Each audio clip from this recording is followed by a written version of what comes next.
Hello friends. Did you know nearly 80% of those who watch my videos aren't subscribed? If you enjoy these stories, please hit that subscribe button and leave a like. It really helps. Thank you for being here. By the way, where are you watching from? Let me know in the comments. Gary Hutchinson had been driving cross-country freight for 19 years, and in all that time, he'd maintained one unbreakable rule: never pick up hitchhikers. The highways were full of desperate people with stories he didn't want to hear, problems he couldn't solve, and histories that could put an honest driver in serious danger. Gary had seen enough news reports about truckers who'd made the mistake of offering help to strangers, only to end up robbed, assaulted, or worse. His 2016 Peterbilt 389 was his livelihood, his home, and his sanctuary. No amount of guilt or sympathy was worth compromising that security. The rule had served him well throughout his career. He'd built a reputation among freight brokers as one of the most reliable drivers in the industry. Someone who could be counted on to deliver loads on time, every time, without the complications that seemed to plague other drivers. Gary's success wasn't just about his mechanical knowledge or his ability to navigate America's complex highway system. It was about his discipline, his unwillingness to let emotions override practical considerations, and his understanding that the trucking business was exactly that: a business, not a charity.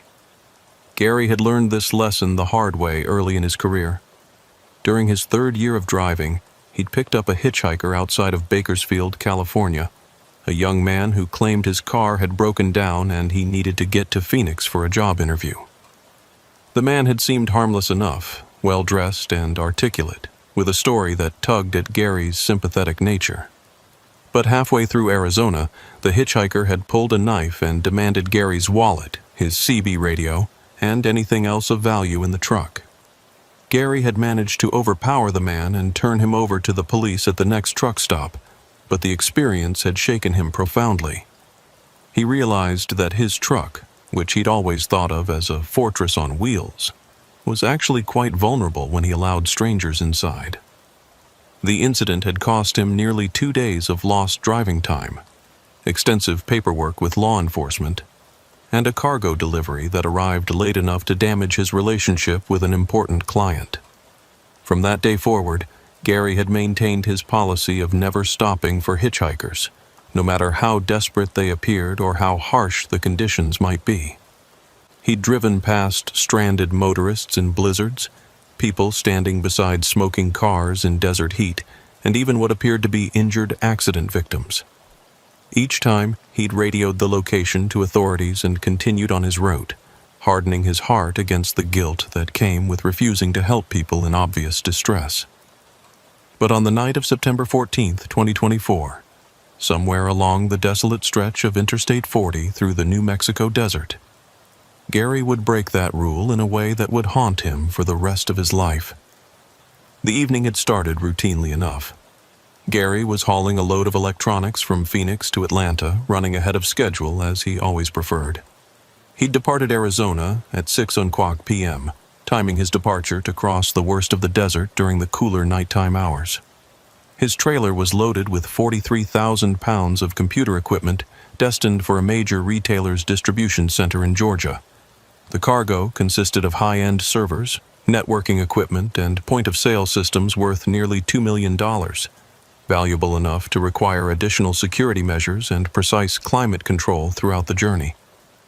Gary had been running this particular route for almost 8 years, ever since his regular customer had expanded their operations into the Southwest. It was a good account that paid well and offered regular runs, but it also came with strict requirements for delivery timing and cargo security. The electronics had to be maintained within specific temperature and humidity ranges. The trailer had to be sealed and monitored throughout the journey, and any delays or deviations from the planned route had to be reported immediately to both the shipper and the consignee. The route from Phoenix to Atlanta covered approximately 1,100 miles and normally took Gary about 18 hours of driving time, spread over 2 days with mandatory rest periods. He preferred to handle the desert crossing during the first night, when temperatures were cooler and traffic was lighter, then catch his sleep break in Texas before tackling the congested highways of Louisiana, Mississippi, and Alabama during daylight hours.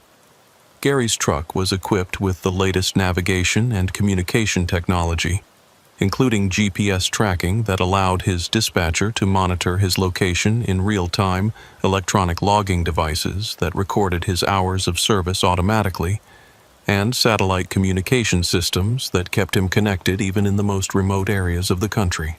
The trailer itself had additional monitoring equipment that tracked temperature, humidity, and door status, sending alerts if any parameter moved outside acceptable ranges.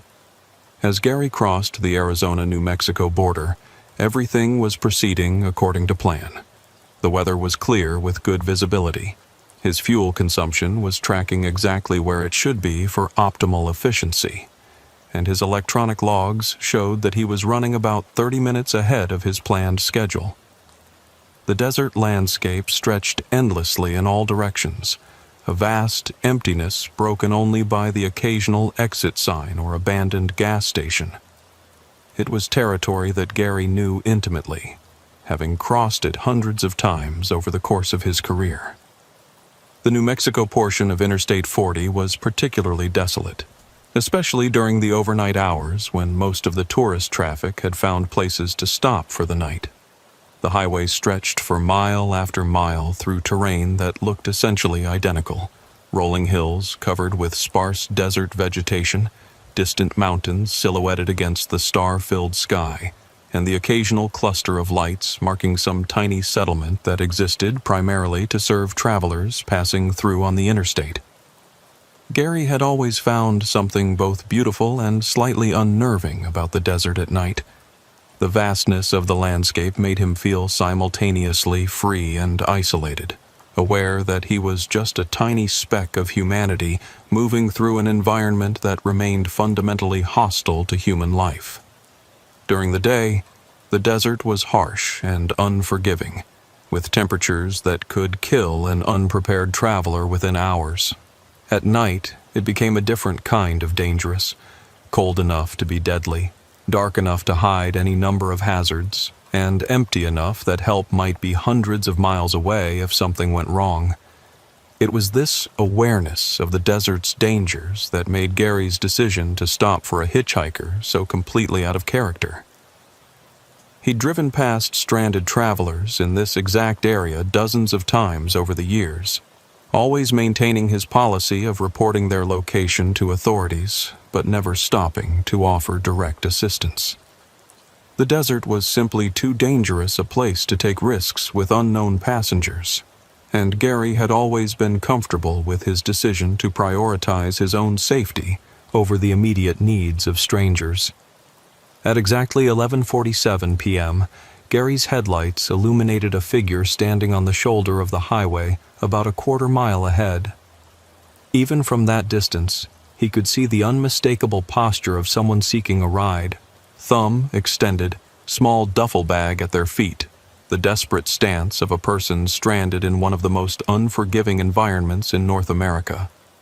Gary's speedometer showed 68 miles per hour, slightly above the posted speed limit, but well within the range that enforcement officers typically allowed for commercial vehicles. Gary's first instinct was to maintain his speed and drive past without stopping, just as he had done countless times before. His hands remained steady on the steering wheel, his foot maintained constant pressure on the accelerator, and his eyes focused on the road ahead rather than the figure on the shoulder. This was the routine he'd followed for 16 years since the incident in Arizona, and it had kept him safe and profitable throughout his career. But something about this particular hitchhiker made him begin to slow down as he approached. Maybe it was the location. They were at least 60 miles from the nearest town in any direction, farther from civilization than any reasonable person should attempt to walk. Maybe it was the time of night, nearly midnight, when desert temperatures could drop to potentially lethal levels for someone without proper shelter. Maybe it was the figure's apparent composure. Instead of frantic waving or obvious distress, The hitchhiker stood calmly beside the highway with a patience that suggested either confidence that help would arrive or resignation to whatever fate awaited them in the desert darkness.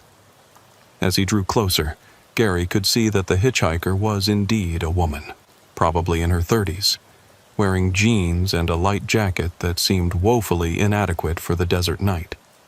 She had long dark hair that caught the wind, and even in the harsh glare of his headlights, there was something striking about her appearance. Her posture was straight and confident, without the slumped shoulders or desperate body language that Gary associated with people in genuine distress. She wasn't frantically waving or showing signs of panic. Instead, she stood calmly beside the highway, thumb extended with a confidence that suggested she knew someone would eventually stop. Gary found himself pressing the brake pedal, his truck's air brakes responding with the familiar hiss that accompanied any significant reduction in speed. His rational mind was screaming at him to maintain his course and drive past the woman, just as he'd done with hundreds of other stranded travelers over the years. But something deeper than rational thought was compelling him to stop, a mixture of guilt, curiosity, and perhaps a growing sense that this encounter was somehow different from all the others.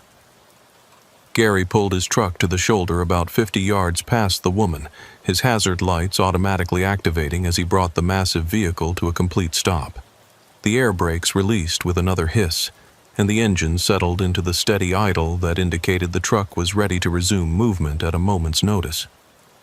Gary sat behind the wheel for a long moment, watching in his mirrors as the woman began walking toward his cab, still moving with that same confident stride that had caught his attention from the beginning. As she approached, Gary could see more details about her appearance. She appeared to be in good physical condition, not showing obvious signs of dehydration or exhaustion that would be expected from someone who'd been stranded in the desert for any significant period. Her clothing, while casual, seemed clean and relatively unwrinkled, without the dust and grime that the desert environment typically deposited on everything exposed to its elements. Most puzzling of all, she carried herself with an air of calm assurance that seemed completely at odds with her apparent situation. "Thank you so much for stopping," she said as Gary rolled down his passenger window. Her voice was clear and pleasant, with just a hint of an accent that he couldn't quite place. It sounded vaguely European, but with American inflections that suggested someone who'd been living in the United States for many years. "I was beginning to think I'd be out here all night." "What happened to your car?" Gary asked, scanning the highway behind her for any sign of a broken-down vehicle. The road stretched empty in both directions, with no signs of disabled vehicles, emergency flashers, or any other indication of automotive trouble. "It overheated about 5 miles back," she replied, gesturing vaguely toward the east. "I left it at a rest area and started walking toward town, but I guess I misjudged the distance." Gary looked in the direction she'd indicated, but he couldn't remember passing any rest areas in the last 20 miles. The closest facility he could recall was the truck stop in Tucumcari, which was still more than 40 miles ahead. There were a few smaller facilities along this stretch of highway, scenic overlooks and historical markers that provided basic parking but no services, but nothing that could be described as a rest area where someone might reasonably leave a disabled vehicle. "Which rest area?" Gary asked, trying to pin down the location she was referring to. "Just a small roadside park," she said, her answer coming perhaps a little too quickly. "You probably didn't notice it. It's set back from the highway, easy to miss if you're not looking for it." Gary had been driving this route regularly for almost 8 years, and he prided himself on knowing every facility, every exit, and every landmark along the way. It was part of his professional expertise, the kind of detailed knowledge that allowed him to plan fuel stops, rest breaks, and route adjustments with precision. He was certain that there were no roadside parks or rest areas in the location the woman was describing, but he also recognized that the desert at night could be disorienting, and distances could be difficult to judge for someone unfamiliar with the terrain. "Where are you headed?" he asked. "Amarillo," she said. I've got family there who can help me get my car fixed." Amarillo was directly on Gary's route, about 200 miles ahead through the heart of the Texas Panhandle. It wouldn't cost him any time to give her a ride, since he'd be passing through the city anyway as part of his planned route to Atlanta. In fact, dropping her off in Amarillo might even provide a good opportunity for a fuel stop and a quick inspection of his cargo, both of which were part of his normal routine for this run. "All right," Gary said, reaching across to unlock the passenger door. "Climb on up. But I need to warn you, I don't make any stops between here and Amarillo except for fuel." "That's perfectly fine," she said, climbing into the cab with surprising agility for someone who'd supposedly been walking in the desert. "I really appreciate this. My name's Linda, by the way." "Gary," he replied, checking his mirrors before pulling back onto the highway. "Been driving this route for almost 20 years, and I've never seen anyone stranded out here before. You're lucky I came along when I did." Linda settled into the passenger seat and buckled her seatbelt with the practiced motion of someone accustomed to riding in commercial vehicles. Gary noticed that she seemed immediately comfortable in the truck's cab, adjusting the seat position and air vents as if she'd ridden in similar vehicles many times before. Her familiarity with the truck's interior was another small detail that didn't quite match her story of being a stranded motorist, but Gary filed it away without comment. "I know," Linda said, as Gary accelerated back to highway speed. "I was starting to worry that I'd made a serious mistake trying to walk for help. The desert at night is different than I expected." As they settled into the rhythm of highway driving, Gary found himself glancing at his passenger more frequently than he probably should have. There was something unusual about Linda that he couldn't quite identify, something that went beyond her composed demeanor and clean appearance.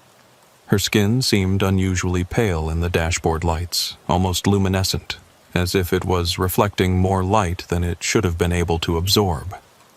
Her clothes, while wrinkled from travel, showed no signs of the dust and grime that would be expected from someone who'd been walking along a desert highway. Most strange of all, the cab's temperature seemed to have dropped noticeably since she'd climbed aboard, despite the fact that Gary's heating system was functioning normally.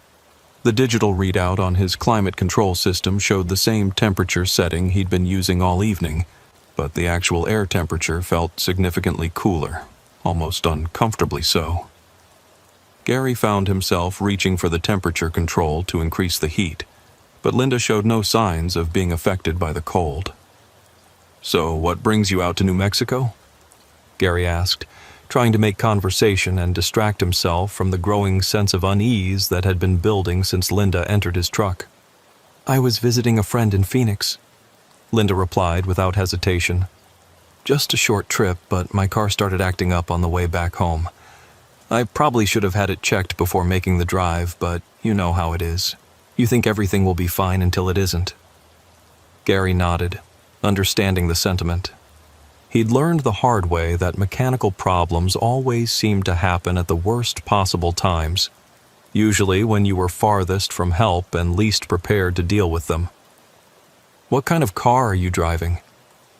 There was a slight pause before Linda answered, just long enough to be noticeable. "A Honda Civic. Blue. Nothing fancy, but it's been reliable until now." Gary filed that information away, though something about her response felt rehearsed.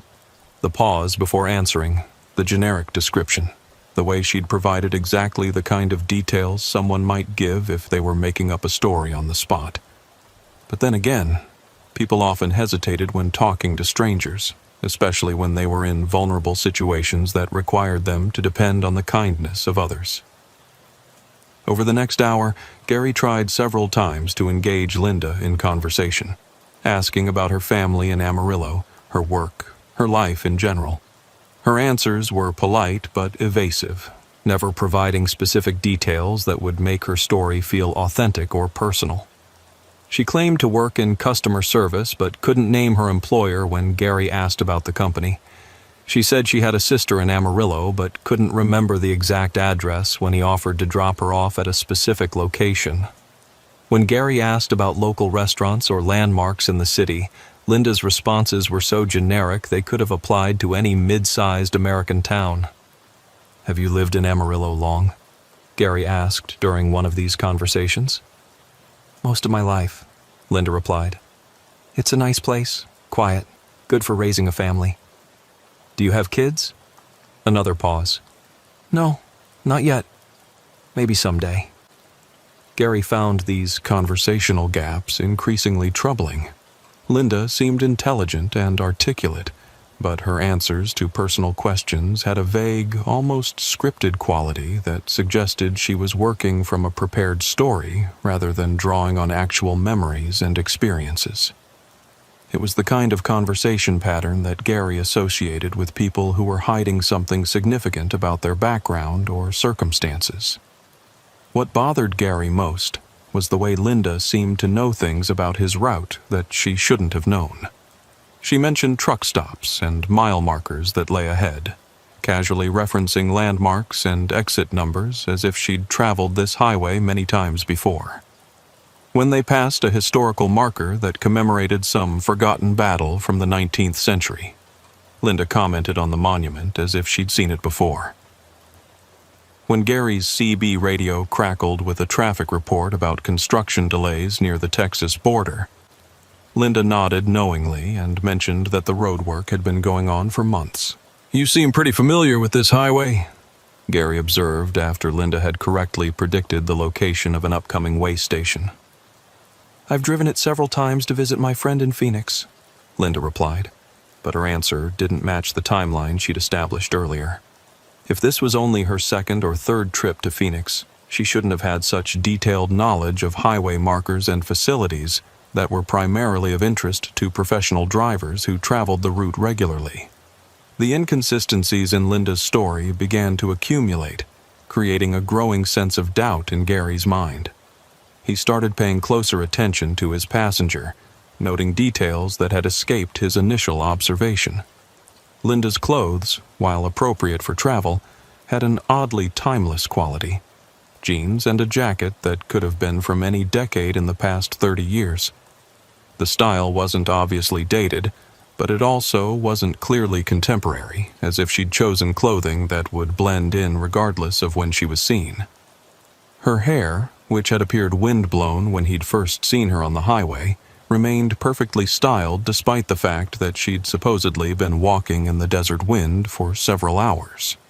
The desert was notorious for its unpredictable air currents, especially at night when temperature differentials created constantly shifting breezes that could make it impossible to maintain any kind of neat appearance.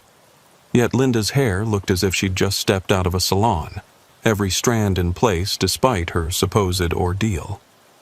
Most unsettling of all, Gary began to notice that Linda's breathing seemed irregular, sometimes barely perceptible, as if she were holding her breath for extended periods. Normal human breathing was automatic and constant, but Linda's chest rose and fell in patterns that seemed almost voluntary, as if she had to remember to breathe rather than doing so naturally. When Gary concentrated on listening for her breathing, there were long periods when he couldn't detect any sound at all, followed by sudden, conscious-seeming inhalations that suggested she'd just remembered the need for air. Around 1:30 a.m., as they approached the Texas border, Gary decided to test his growing suspicions by asking Linda a direct question about her situation. "You said your car overheated at a rest area 5 miles back from where I picked you up. Which rest area was that? I don't remember passing any facilities recently." Linda's response was immediate and confident, without the hesitation that might be expected from someone trying to remember details of a stressful situation. "It was just a small roadside park, not a major rest stop. Easy to miss if you're not looking for it. They have picnic tables and a historical marker about some old trading post." Gary knew for certain that there were no roadside parks or rest areas in the stretch of highway they'd just covered. He'd been driving this route regularly for almost 8 years, and he was familiar with every facility, every exit, and every landmark along the way. His knowledge wasn't just casual familiarity, It was professional expertise that he'd developed through years of careful observation and route planning. Linda was either seriously confused about her location, or she was deliberately lying about the circumstances that had led to their meeting. "Tell me about your car again," Gary said, trying to keep his voice casual and conversational. "You said it was a blue Honda Civic?" "That's right," Linda replied without hesitation. "What year?" This time there was a noticeable pause, longer than the brief hesitations that had marked her earlier responses. 2018, she said finally. Gary was certain he'd asked her the same question earlier in their conversation, and he distinctly remembered her giving a different answer. He thought she'd said 2015, but he couldn't be completely sure since he hadn't been paying as much attention to inconsistencies at the beginning of their journey. Now, however, he was actively looking for discrepancies in her story, and this direct contradiction was exactly the kind of evidence he needed to confirm his growing suspicions. "And it just overheated? No other problems?" "The temperature gauge started climbing just after I passed through Santa Rosa," Linda said, referring to a town they'd passed more than an hour earlier. "I thought I could make it to the next service station, but the engine started making noise, so I pulled off at the rest area to let it cool down." Gary knew the area around Santa Rosa well, and he was certain there were no rest areas between that town and the location where he'd picked up Linda. There were truck stops, gas stations, and fast food restaurants along the main commercial strip, but no facilities that matched Linda's description of a small roadside park with picnic tables and historical markers. She was describing a place that simply didn't exist, at least not along the route they'd been traveling. Gary was now certain that Linda was not who she claimed to be, but he wasn't sure what to do with that knowledge. They were still in the middle of the desert, more than 100 miles from the nearest city of any significant size. Even if Linda was lying about her identity and circumstances, she was still a person who needed transportation to civilization. Abandoning her on the roadside would be both illegal and immoral, regardless of whatever deception she might be engaged in. But as the miles passed and they crossed into Texas, Gary began to notice other disturbing details about his passenger that went beyond simple inconsistencies in her story. When he glanced in his rearview mirror, Linda's reflection seemed oddly distorted, as if the mirror was showing a slightly different version of the woman sitting beside him. In the reflection, her hair appeared shorter and darker, her clothes seemed to be different colors, and her facial features were subtly altered in ways that were difficult to pinpoint but impossible to ignore. Gary blinked hard and looked again, focusing intently on the mirror image, but the discrepancy persisted. The woman reflected in his rearview mirror was similar to Linda, but clearly not identical, as if he was seeing two different people occupying the same space. When he turned to look directly at Linda, she appeared exactly as she had throughout their journey: dark hair, pale skin, jeans, and jacket. But when he looked back at the mirror, the reflection showed someone else entirely. Even more troubling was the way Linda seemed to react to things before they happened. When Gary's CB radio crackled with a transmission from another driver, Linda would turn toward the radio a split second before the sound began, as if she could hear the incoming signal before it became audible. When Gary reached for his coffee cup, Linda would shift in her seat as if anticipating the movement before he'd made any conscious decision to reach for the drink. When oncoming traffic appeared in the distance, Linda would glance toward the approaching headlights before they were bright enough to attract attention. It was as if she could see a few seconds into the future, or as if she was somehow connected to Gary's thoughts and intentions in a way that allowed her to predict his actions before he performed them. The phenomenon was subtle enough that it might have been coincidence, but it happened consistently enough that Gary became convinced it was something more than chance. The temperature in the cab continued to drop despite Gary's repeated attempts to adjust the heating system. His breath began to form small clouds in the air, and he could see frost forming on the inside of the windows near Linda's seat. The digital readout on his climate control system continued to show normal operating temperatures, but the actual conditions in the cab were approaching freezing levels. Gary found himself shivering and pulling his jacket tighter, but Linda sat comfortably in her light clothing, apparently unaware of the Arctic conditions that were developing around them. "Are you cold at all?" Gary asked, hoping to get some explanation for the inexplicable temperature drop. "Not particularly," Linda replied. "I tend to run warm. The cool air feels good to me." Gary looked at his passenger more carefully and realized that she showed no physical signs of being affected by the cold.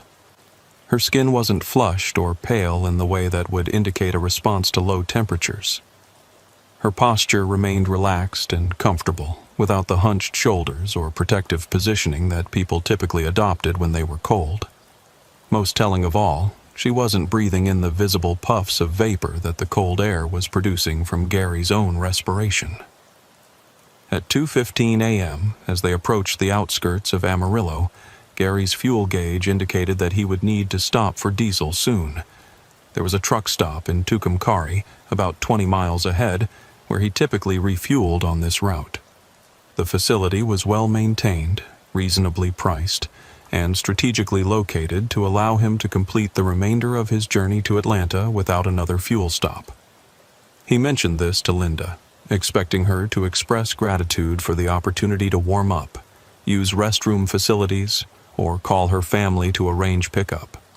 Instead, Linda's reaction was immediate and intense, more emotional than anything she'd displayed during their entire conversation. "No," she said, her voice carrying an urgency that hadn't been there before. "Please, don't stop there. Can't you make it to the next fuel stop?" Gary checked his fuel gauge again, running quick calculations in his head based on his current consumption rate and the distance remaining to various refueling options. He had enough diesel to reach Amarillo, but stopping in Tucumcari was part of his normal routine, and he'd already logged the planned stop with his dispatcher as part of his electronic reporting requirements. Deviating from his planned route without justification could raise questions with his employer and potentially affect his performance ratings. "I always stop in Tucumcari," Gary said. "It's the cheapest fuel on this route, and I know the facility well. The timing works perfectly with my schedule. Why don't you want to stop there?" Linda's composure, which had been perfect for the past 3 hours, began to crack in ways that were subtle but unmistakable. Her hands, which had been resting calmly in her lap, began to fidget with the fabric of her jacket.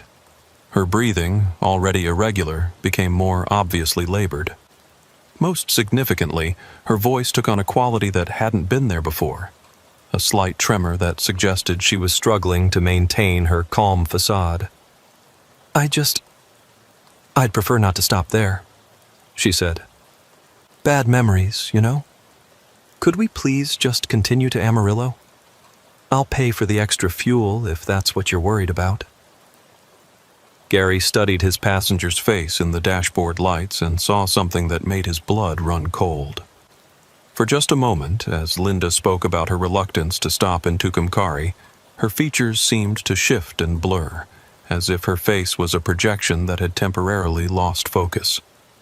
Her eyes, which had appeared brown throughout their journey, now seemed to be a different color entirely, perhaps blue or gray, or something that wasn't quite either. Her skin, already pale, took on an almost translucent quality that made it possible to see what looked like dark veins beneath the surface. When Gary blinked and looked again, Linda appeared normal, but the brief glimpse of whatever she really was had been enough to send adrenaline coursing through his system.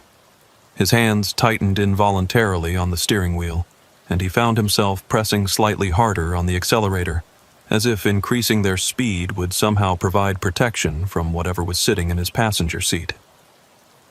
"Linda," Gary said carefully, trying to keep his voice steady despite the fear that was beginning to overwhelm his rational thought processes.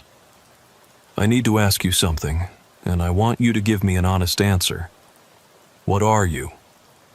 The question hung in the air between them for a long moment, filled with implications that neither of them wanted to acknowledge directly. Linda stared straight ahead through the windshield, her profile illuminated by the glow of the dashboard lights, and when she finally spoke, her voice had changed in ways that were impossible to mistake for normal human variation. It was still feminine, but now it carried harmonics that seemed to come from multiple sources, as if several people were speaking in perfect unison. The sound had an otherworldly quality that made Gary's skin crawl and his heart rate increase to levels that bordered on panic. When Linda turned to look at him, her eyes held depths that seemed to extend far beyond what should have been physically possible within the confines of a human skull. "I'm someone who needs help getting home," she said, her multi-layered voice carrying undertones that seemed to resonate in Gary's chest cavity. "Just like I told you. But you're not really Linda, are you?" Another pause, longer this time, as if the entity in his passenger seat was considering how much truth to reveal. "Names are just labels, Gary. They don't change what a person really is, or what they need to survive." Gary felt his hands begin to shake on the steering wheel. "What do you want from me?" "Just what I said.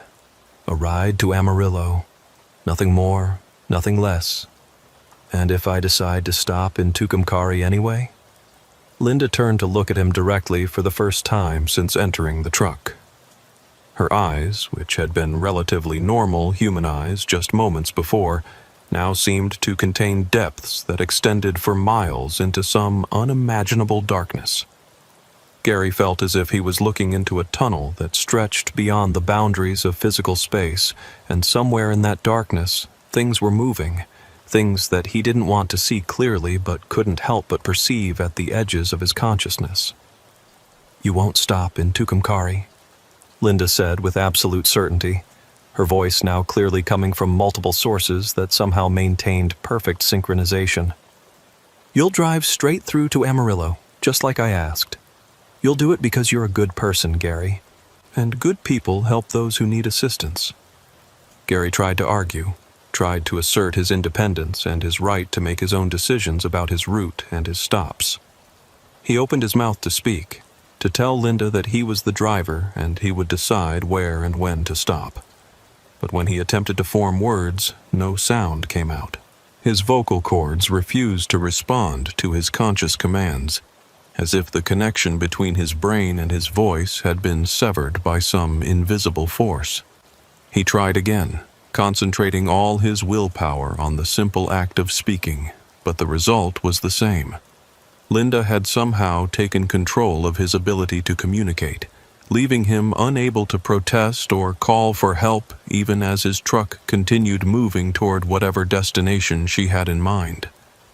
But the loss of his voice was only the beginning. Gary found that his foot was pressing harder on the accelerator, pushing his truck past the Tucumcari exit without even slowing down. His hands turned the steering wheel to keep the truck centered in the lane, but he wasn't consciously directing their movement. Linda had taken control of his truck, his route, and his body, leaving Gary as a passenger in his own cab, watching helplessly as his vehicle carried him toward a destination he was no longer certain he wanted to reach. "Don't be afraid," Linda said, her voice returning to something closer to its original pleasant tone, though the underlying harmonics remained. "I'm not going to hurt you, Gary. I just need to get home, and you're helping me do that. In a way, you're performing a public service." Gary tried desperately to understand what she meant by that, but his voice still wouldn't work, leaving him unable to ask questions or demand explanations. He could think, he could feel, and he could observe everything that was happening around him, but he could no longer control his own actions or speak his own words. It was a form of imprisonment that was more terrifying than any physical restraint could have been. As they drove through the night toward Amarillo, Linda began to tell Gary the truth about who she was and why she needed his help. Her real name wasn't Linda, and she wasn't a stranded motorist seeking assistance from a helpful trucker. She was something much older and more dangerous, an entity that had been using America's highway system to move between locations for decades, perhaps centuries. "You humans build such wonderful transportation networks," she said, her voice taking on an almost affectionate tone. "Roads that connect every corner of your continent, allowing creatures like me to travel vast distances without being detected. Your highways are perfect hunting grounds, Gary. Long stretches of emptiness where a traveler can disappear without anyone noticing for days or weeks." Gary felt his blood turn to ice as he began to understand the implications of what Linda was telling him. She wasn't just using the highways for transportation, she was using them to find victims, people who would stop to help a stranger in apparent distress, only to discover too late that they were dealing with something that wasn't entirely human. "I feed on life force," Linda continued, as casually as if she were discussing the weather. "The energy that keeps your hearts beating, your minds thinking, your bodies functioning. It's different from physical nourishment, more essential, more fundamental, and it's something that can only be taken from living creatures who offer it willingly, or who can be convinced to share it through acts of kindness and compassion." As Linda spoke, Gary began to feel the truth of her words in his own body. His vision was becoming blurry, his thoughts were slowing down, and his physical strength seemed to be gradually draining away. It wasn't a sudden collapse, but rather a steady diminishment of his vital energy, as if Linda was slowly siphoning off the force that kept him alive and aware. "You should feel honored," Linda said. "Most drivers only last an hour or two before I've taken everything I need from them. But you're stronger than most, Gary. Your life force is particularly rich and nourishing. You've given me enough energy to sustain myself for weeks, maybe months." Gary tried to fight against the draining sensation, to somehow resist Linda's influence and reclaim control of his own body and truck.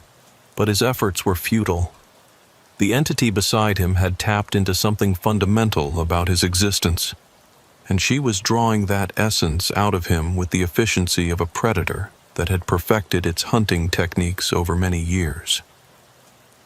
"The beauty of the highway system," Linda continued, "is that drivers disappear all the time for perfectly normal reasons. Mechanical failures, medical emergencies, accidents in remote areas where help doesn't arrive in time.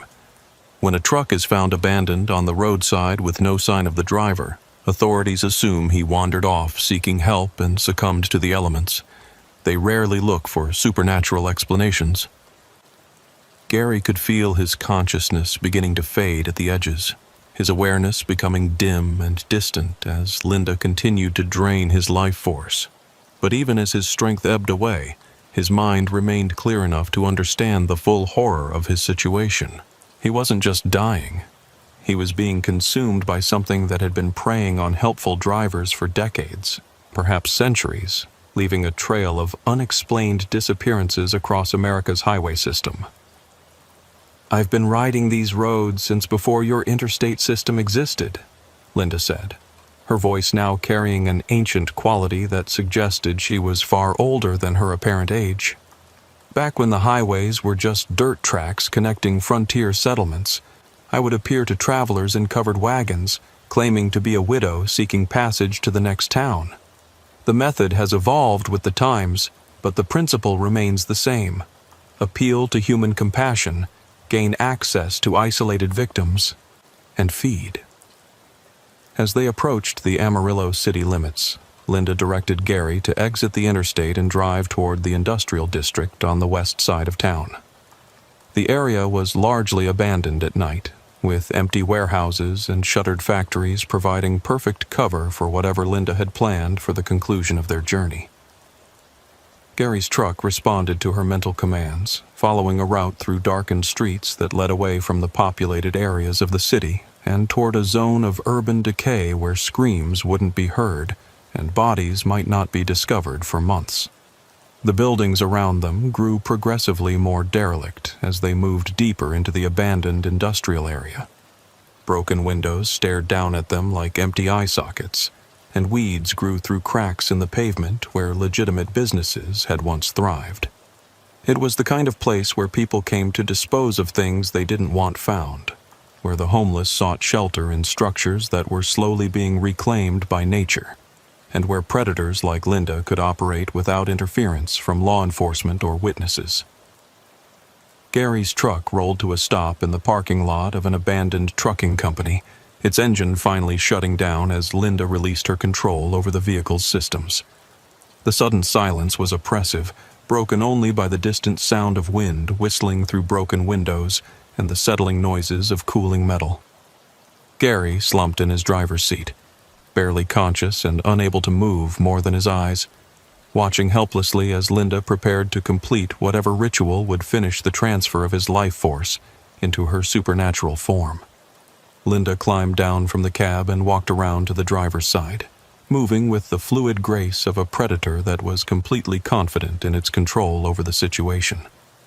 She opened Gary's door and looked up at him with what might have been sympathy, her face illuminated by the ambient light from the distant city.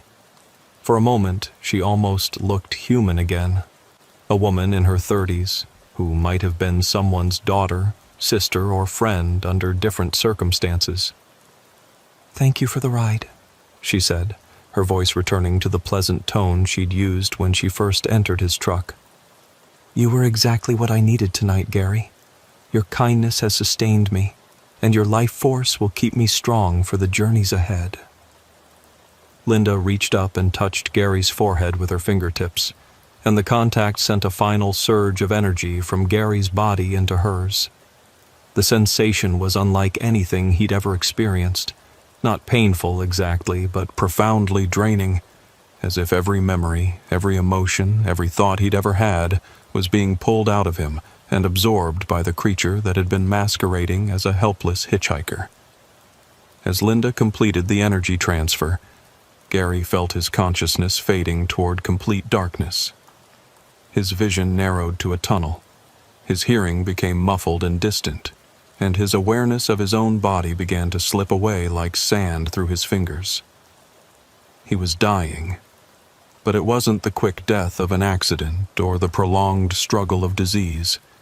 It was the gradual extinction of everything that made him who he was, leaving behind only an empty shell that would soon collapse from the absence of the vital force that had once animated it.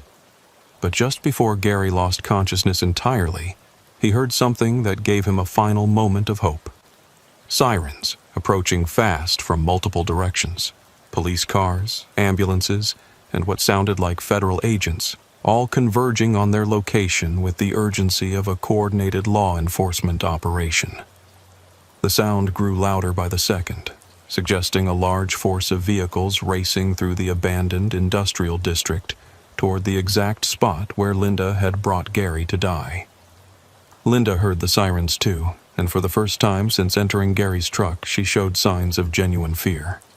Her composed facade cracked completely, revealing something beneath that was definitely not human. Her features began to shift and blur more dramatically than they had during the journey, as if the approaching law enforcement presence was interfering with her ability to maintain human form. "This isn't possible," she said, backing away from Gary's truck as the sirens grew louder. "No one knows about this place. No one could have tracked us here." The parking lot was suddenly filled with flashing lights as more than a dozen law enforcement vehicles surrounded the abandoned trucking facility. Federal agents in tactical gear poured out of unmarked SUVs, their weapons drawn and their movements coordinated with the precision of a unit that had been planning this operation for a long time. Local police and paramedics followed close behind, establishing a perimeter around the scene while medical personnel rushed toward Gary's truck. One of the federal agents, a woman in her 40s wearing an FBI windbreaker, approached Linda with her weapon drawn but not directly threatening. "Linda Morrison," she called out, using what was apparently the entity's most recent alias. "Or whatever your real name might be, you're under arrest for the murders of at least 37 truck drivers across 12 states." Linda's human disguise began to dissolve completely as she realized the hopelessness of her situation. Her features shifted and flowed like liquid, revealing glimpses of something underneath that was definitely not human. For brief moments, Gary caught sight of what she really was. something ancient and predatory that had been wearing human appearance like a mask, but which belonged to a completely different order of existence. "You can't hold me," Linda said, her voice now clearly coming from multiple sources as her control over human speech patterns began to fail. "I've been walking these roads since before your civilization existed. I'll escape from whatever prison you think you can build, and I'll return to feed on your highways until every truck driver in America learns to fear the sight of a stranded traveler." But even as Linda made her threats, the federal agents were deploying equipment that Gary had never seen before. Devices that hummed with electronic energy and cast strange geometric patterns of light that seemed to have a physical effect on the entity that had been calling herself Linda. Where the light touched her, her form became more solid and less able to shift between appearances, as if the technology was somehow forcing her to maintain a stable physical state. A second agent, a man with graying hair and the bearing of someone who'd been dealing with unusual cases for many years, began reading Linda her rights from a card that listed charges Gary had never heard of before.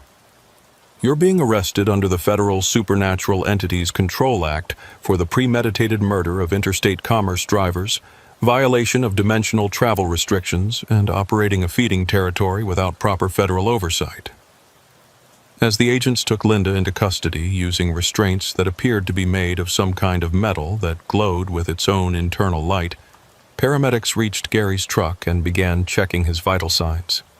"We're going to get you help," one of them told him, though Gary could barely hear the words through the fog that was settling over his consciousness.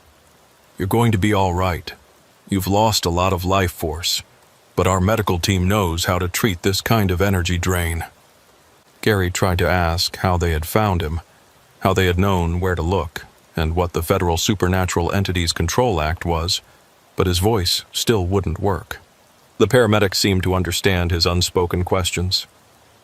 "We've been tracking her for 3 years," she explained as her team prepared to transport Gary to what was apparently a specialized medical facility. "Linda Morrison, though that's just one of dozens of names she's used over the centuries.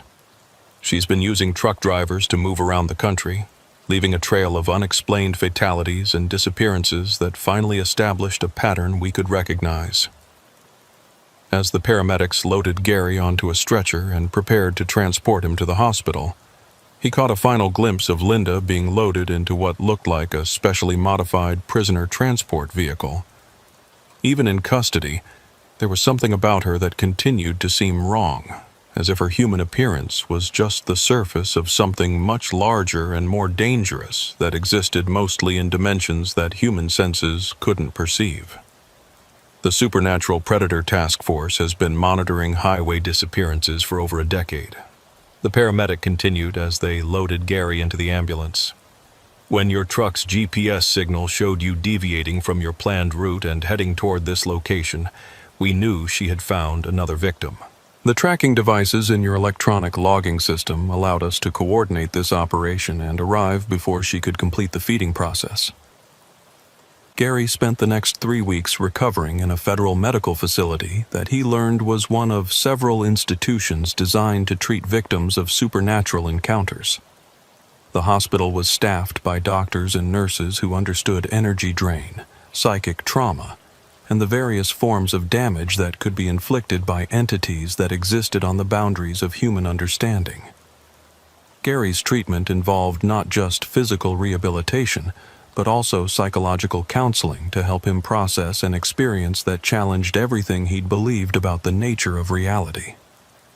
During his recovery, Gary was interviewed extensively by federal agents who explained that Linda Morrison was part of a larger investigation into supernatural phenomena that affected interstate commerce.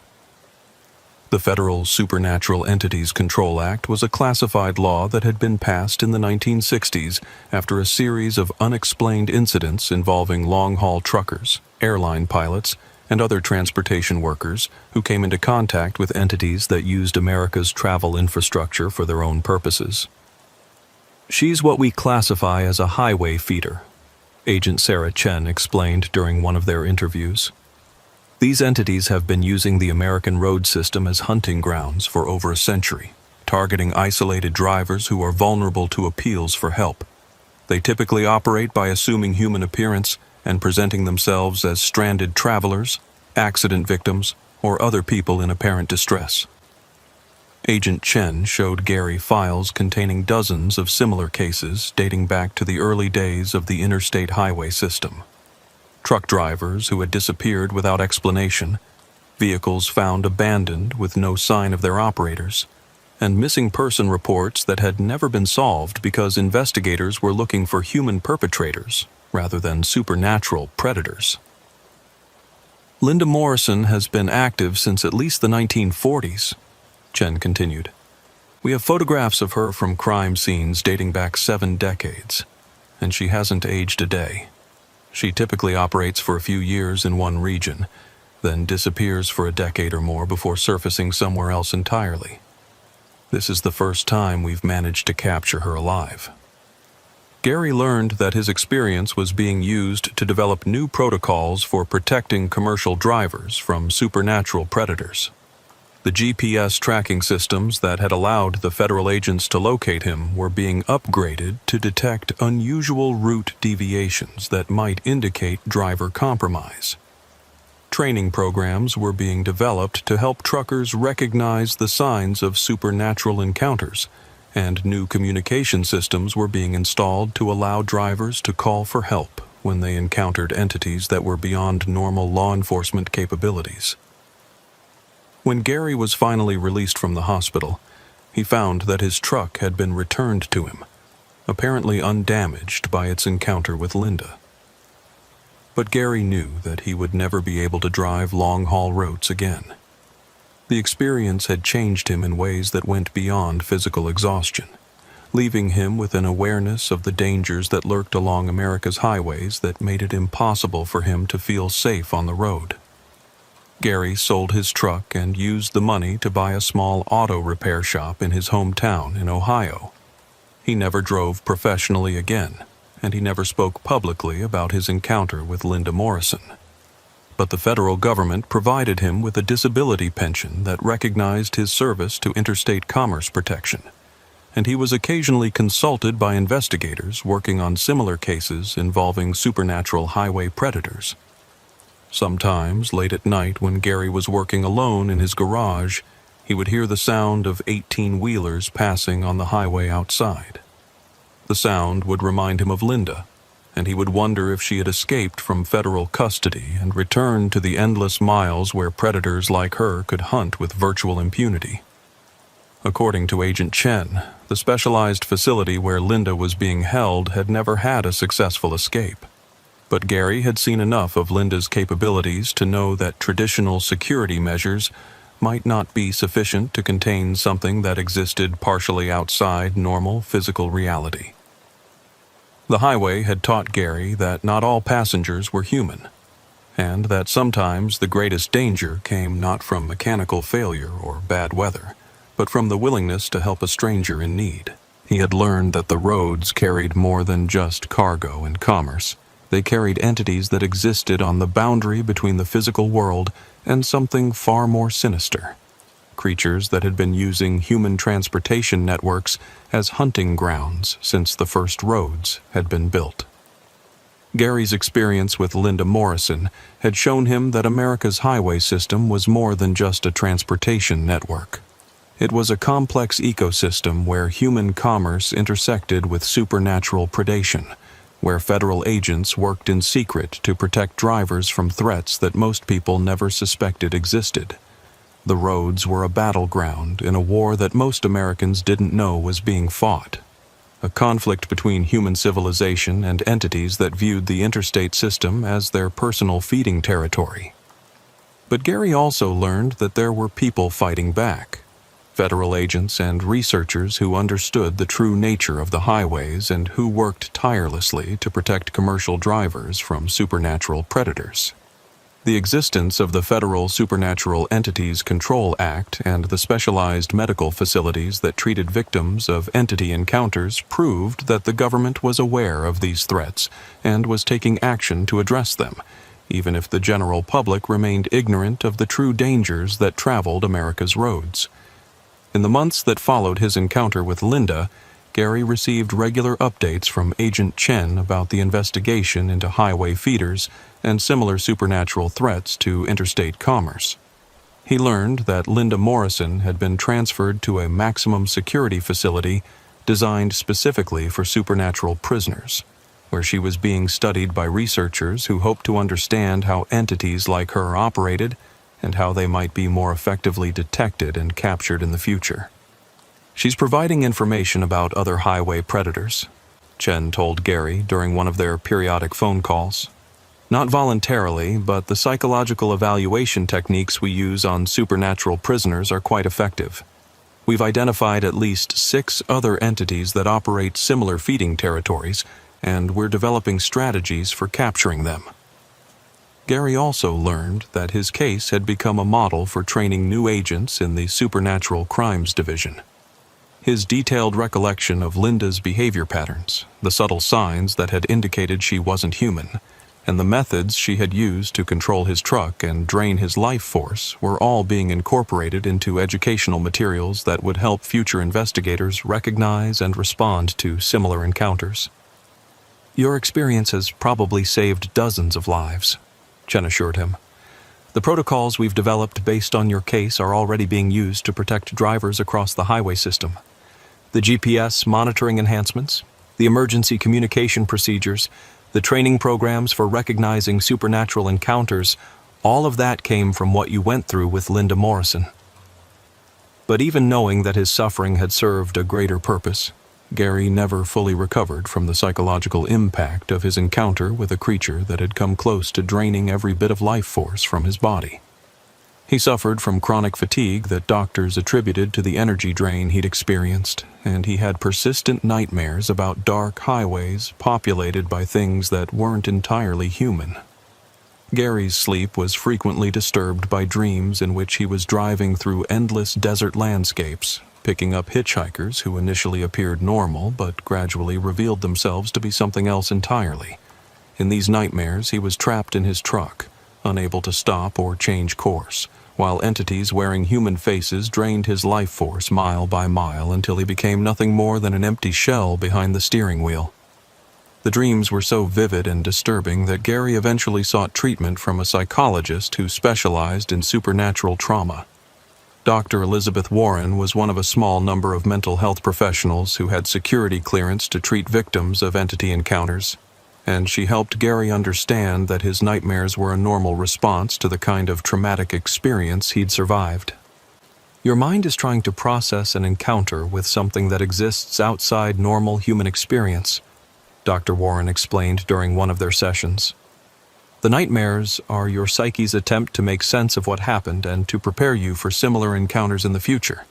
They're actually a healthy response, even though they're causing you distress." Dr. Warren taught Gary meditation techniques and cognitive behavioral strategies for managing his anxiety about highway travel. She also connected him with a support group for other survivors of supernatural encounters, people who had faced similar experiences with entities that preyed on isolated travelers, airline passengers, and other people who found themselves vulnerable while using America's transportation infrastructure. Through the support group, Gary met other truck drivers who had survived encounters with highway feeders, as well as victims of airport spirits, train phantoms, and other supernatural predators that used modern transportation systems as hunting grounds. He learned that his experience, while traumatic, was part of a much larger pattern of supernatural predation that had been affecting American travelers for decades. "The thing that helped me the most," said Frank Delacroix, a truck driver from Louisiana who had survived an encounter with a different highway feeder, "was realizing that we're part of something bigger than just our individual experiences. The information we provide to the federal investigators, the testimony we give about how these things operate, that's all being used to protect other drivers who might otherwise become victims." Gary found comfort in the knowledge that his encounter with Linda Morrison was contributing to a larger effort to protect commercial drivers from supernatural threats.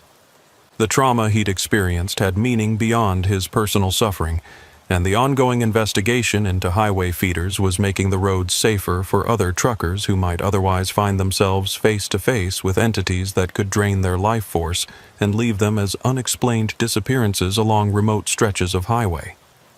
As the months passed, Gary gradually adjusted to his new life as the owner of a small auto repair business. He discovered that he enjoyed working with his hands, solving mechanical problems that had clear solutions and predictable outcomes. After spending years on the highway dealing with the uncertainties of weather, traffic, and delivery schedules, there was something deeply satisfying about the straightforward nature of automotive repair. But Gary never forgot the lessons that the highway had taught him about the hidden dangers that lurked just beyond the edge of normal human awareness. He understood that America's transportation system was more than just a network of roads and vehicles. It was a complex ecosystem where human commerce intersected with supernatural forces that most people never suspected existed. The experience had shown Gary that kindness and compassion, while admirable human qualities, could also be weaponized by predators who understood how to exploit the better angels of human nature. Linda Morrison had been able to trap him precisely because she had appealed to his desire to help someone in distress, turning his own moral instincts against him in a way that had nearly cost him his life. Gary's encounter with Linda had also revealed the existence of a hidden war being fought along America's highways, a conflict between human civilization and supernatural entities that viewed the interstate system as their personal hunting territory. Federal agents, working under classified legislation, were engaged in an ongoing effort to protect commercial drivers from threats that the general public never knew existed, using technology and investigative techniques specifically designed to counter supernatural predation. The knowledge that this hidden conflict was taking place gave Gary a new appreciation for the complexity of the world he'd been traveling through for nearly 2 decades without understanding its true nature.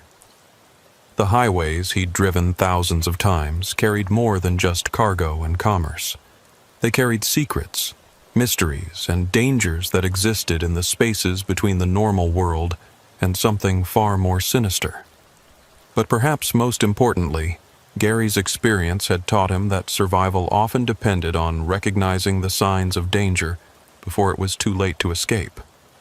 The subtle inconsistencies in Linda's story, the way her reflection didn't match her appearance, the unexplained temperature changes in his truck's cab, all of these had been warning signs that something was wrong, clues that might have allowed him to escape if he'd understood their significance at the time. Gary made sure that other drivers knew about these warning signs. Through the support group and his contacts with federal investigators, he helped develop educational materials that taught truckers how to recognize the subtle indicators of supernatural encounters. His detailed recollections of Linda's behavior patterns became part of a training program that was being distributed to commercial drivers across the country, potentially saving lives by helping people recognize threats before they became victims.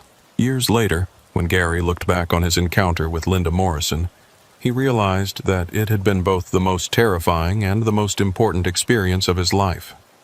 The trauma he'd suffered had been real and lasting, but it had also served a purpose beyond his personal ordeal. His survival had contributed to a larger effort to protect other drivers from supernatural predators, and his testimony had helped law enforcement agencies develop better strategies for detecting and capturing entities that preyed on isolated travelers. The highway had taken something from Gary: his sense of safety, his ability to travel long distances without fear, his naive belief that the world contained only the dangers that could be seen and understood through normal human perception. But it had also given him something in return: the knowledge that there were people fighting to protect travelers from threats that most Americans never knew existed, and the satisfaction of knowing that his suffering had contributed to making the roads safer for others. Gary never drove long-haul routes again, but he never forgot the lessons that Interstate 40 had taught him about the true nature of America's highway system. The roads stretched on, endless and patient, carrying their cargo of mystery and menace. But now there were people watching those roads, federal agents and researchers who understood the hidden dangers that traveled the highways, and protocols in place to protect drivers who might otherwise become victims of entities that existed in the shadows between the normal world and something far more sinister. And somewhere in a maximum security facility designed for supernatural prisoners, Linda Morrison remained in custody. Her centuries-long career as a highway predator finally brought to an end by the combined efforts of federal law enforcement and one truck driver who had been willing to help a stranger in need, only to discover that not every passenger was entirely human. The interstate system wasn't just 48,000 miles of asphalt connecting cities. It was a battleground in an ongoing war between human civilization and supernatural forces that most people never suspected existed. And sometimes, the only thing standing between life and death was the knowledge that some dangers couldn't be seen until it was too late to escape, and that the greatest threat to travelers wasn't mechanical failure or bad weather, but the realization that some passengers weren't supposed to exist at all. Dennis Kowalski had always been meticulous about maintenance. In his 12 years of driving long-haul freight across America's highways, he'd never had a major breakdown, never missed a delivery deadline due to mechanical failure, and never found himself stranded on the roadside waiting for help that might never come. His 2018 Freightliner Cascadia was maintained like a Swiss watch. Every service performed exactly on schedule, every component inspected with religious precision, every potential problem addressed before it could become a crisis, which made what happened on the night of October 23, 2024, so completely inexplicable. Dennis was hauling a load of agricultural equipment from Omaha to Phoenix, running his usual route through Colorado on Interstate 76 toward Denver, then south on I-25 through New Mexico. It was familiar territory that he'd covered hundreds of times, a reliable corridor that offered good fuel stops, predictable traffic patterns, and well-maintained roads that could handle the weight of his loaded trailer without stress on his equipment. The evening had started with perfect conditions, clear skies, moderate temperatures, and light traffic that allowed Dennis to maintain his preferred cruising speed of 65 miles per hour, while monitoring his fuel consumption and engine parameters through the advanced diagnostic systems that kept his truck running at peak efficiency. His electronic logs showed him exactly on schedule for a Phoenix delivery that would arrive with hours to spare, giving him flexibility in his route planning and rest stop timing. Dennis had departed Omaha at 4:00 p.m., timing his departure to put him through the most challenging mountain passes during daylight hours, when visibility was optimal and emergency services were most readily available. His trailer carried 44,000 pounds of farming implements destined for agricultural dealers throughout Arizona, plows, cultivators, and irrigation equipment that represented months of manufacturing work and hundreds of thousands of dollars in wholesale value. The load was properly distributed and secured. The trailer's air brakes and electrical systems had been thoroughly inspected, and Dennis's pre-trip checklist had revealed no issues that might compromise the safety or efficiency of his journey. He was running ahead of schedule. His fuel consumption was tracking perfectly with his calculations, and his truck's onboard diagnostics showed all systems operating within normal parameters. At 11:34 p.m., Dennis was climbing through the foothills of Colorado east of Denver when his engine began making a sound he'd never heard before. It started as a subtle irregularity in the diesel's normal rhythm, a slight hesitation that might have gone unnoticed by a less experienced driver. But Dennis had been listening to his engine for 12 years, and he knew every sound it made under every condition of load, weather, and terrain. This was something new, something wrong, something that made his stomach clench with the kind of dread that every professional driver carried in the back of his mind.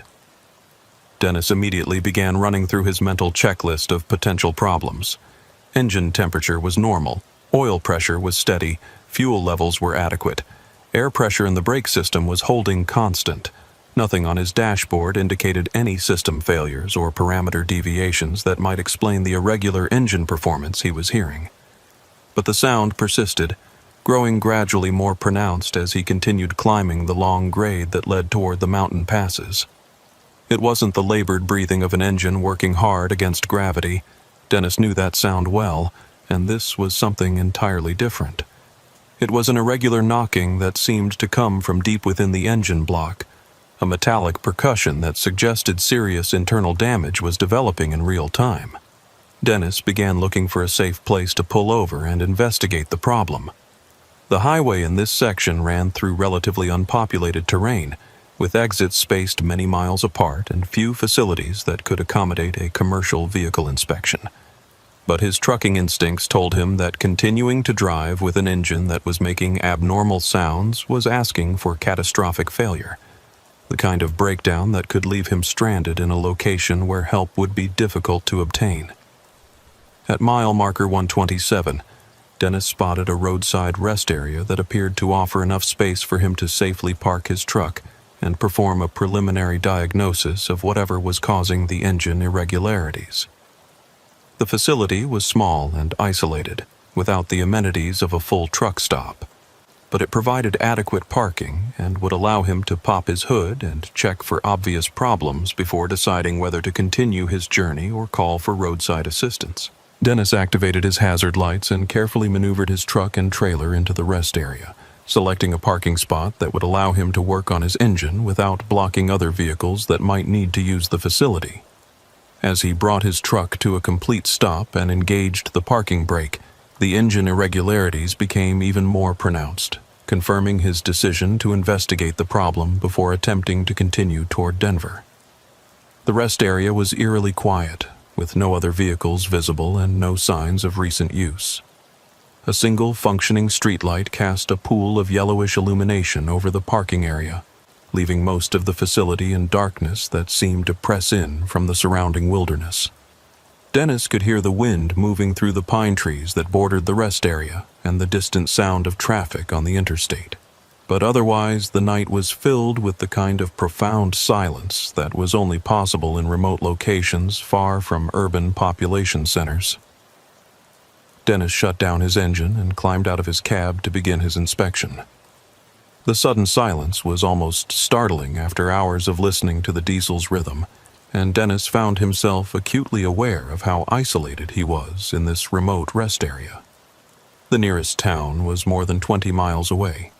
The interstate carried only occasional traffic at this hour, and his cell phone showed minimal signal strength that might not be adequate for calling roadside assistance if the problem turned out to be serious. But Dennis had been in similar situations before, and he'd always managed to either fix the problem himself or find help from other drivers who understood the brotherhood of the road. He approached his investigation with the methodical precision that had served him well throughout his career, starting with the most obvious potential causes and working toward more complex possibilities.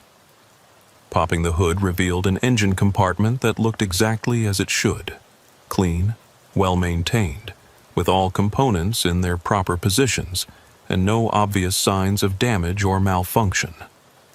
Dennis checked the oil level and consistency, finding both normal. He examined the cooling system for leaks or pressure loss, discovering nothing unusual. He inspected the fuel lines, air intake system, and electrical connections, looking for any deviation from the perfect condition he expected from his meticulously maintained truck. Nothing was obviously wrong, yet Dennis knew that the sound he'd been hearing indicated a serious problem developing somewhere within the engine's internal components. It was the kind of issue that might require professional diagnosis with electronic testing equipment, or possibly even engine disassembly to identify the source of the irregular knocking that had forced him to stop. As Dennis stood beside his truck considering his options, headlights appeared on the access road leading into the rest area. A pickup truck pulled into the facility and parked near Dennis's rig, its occupants apparently noticing his open hood and concluding that he might need assistance. Dennis felt a mixture of relief and caution. Help was always welcome when dealing with mechanical problems in remote locations, but he'd also learned to be careful about accepting assistance from strangers whose motivations and qualifications were unknown. Two men climbed out of the pickup truck and approached Dennis with the casual friendliness that was common among travelers who encountered each other in remote locations. The driver appeared to be in his 40s, wearing work clothes and a baseball cap that suggested he was familiar with mechanical work. His passenger looked younger, perhaps in his 20s, with the kind of eager demeanor that suggested he was interested in learning about truck maintenance. "Having some trouble?" the older man asked, extending his hand in greeting. "I'm Roy Peterson, and this is my nephew Alan. We were heading back from a hunting trip when we saw you pulled over with your hood up." Dennis shook hands with both men, grateful for the offer of assistance, even though he remained cautious about accepting help from strangers. "Dennis Kowalski. Yeah, I'm getting some irregular engine noise that started about 20 miles back. Nothing obvious under the hood, but something's definitely not right." Roy nodded knowingly. "I've been working on diesels for 30 years, ran a truck repair shop up in Cheyenne before I retired. Mind if I take a listen to your engine?" Dennis appreciated the offer from someone with relevant experience, and he started his truck to demonstrate the irregular knocking that had forced him to stop. Roy listened intently, his head cocked at an angle that suggested he was isolating specific sounds within the engine's complex acoustic signature. After a few minutes, he gestured for Dennis to shut down the engine and approached with the confidence of someone who'd diagnosed similar problems many times before. "I think I know what you're dealing with," Roy said. "Sounds like you've got a bearing that's starting to go bad. Probably the main bearing on cylinder number 4. It's not critical yet, but it will be if you keep driving without addressing it." Dennis felt his heart sink. A main bearing failure was exactly the kind of expensive, time-consuming repair that could strand him for days and cost thousands of dollars in parts and labor.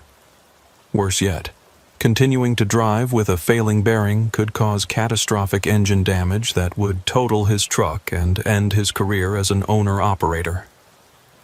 "How bad is it?" Dennis asked, hoping that Roy's diagnosis might offer some reason for optimism. "Well," Roy said, scratching his chin thoughtfully, "it's not going to get better on its own, but I think we might be able to help you out. Alan and I have a repair shop about 15 miles from here, just off Highway 34. We've got the tools and parts to rebuild that bearing tonight, get you back on the road by morning." Alan nodded enthusiastically. "Uncle Roy's shop has everything. Engine hoist, full set of precision tools, even the bearing specifications for your model of Freightliner. We could have you fixed up and running in maybe 6 hours, 7 at the outside." Dennis felt a surge of relief mixed with caution.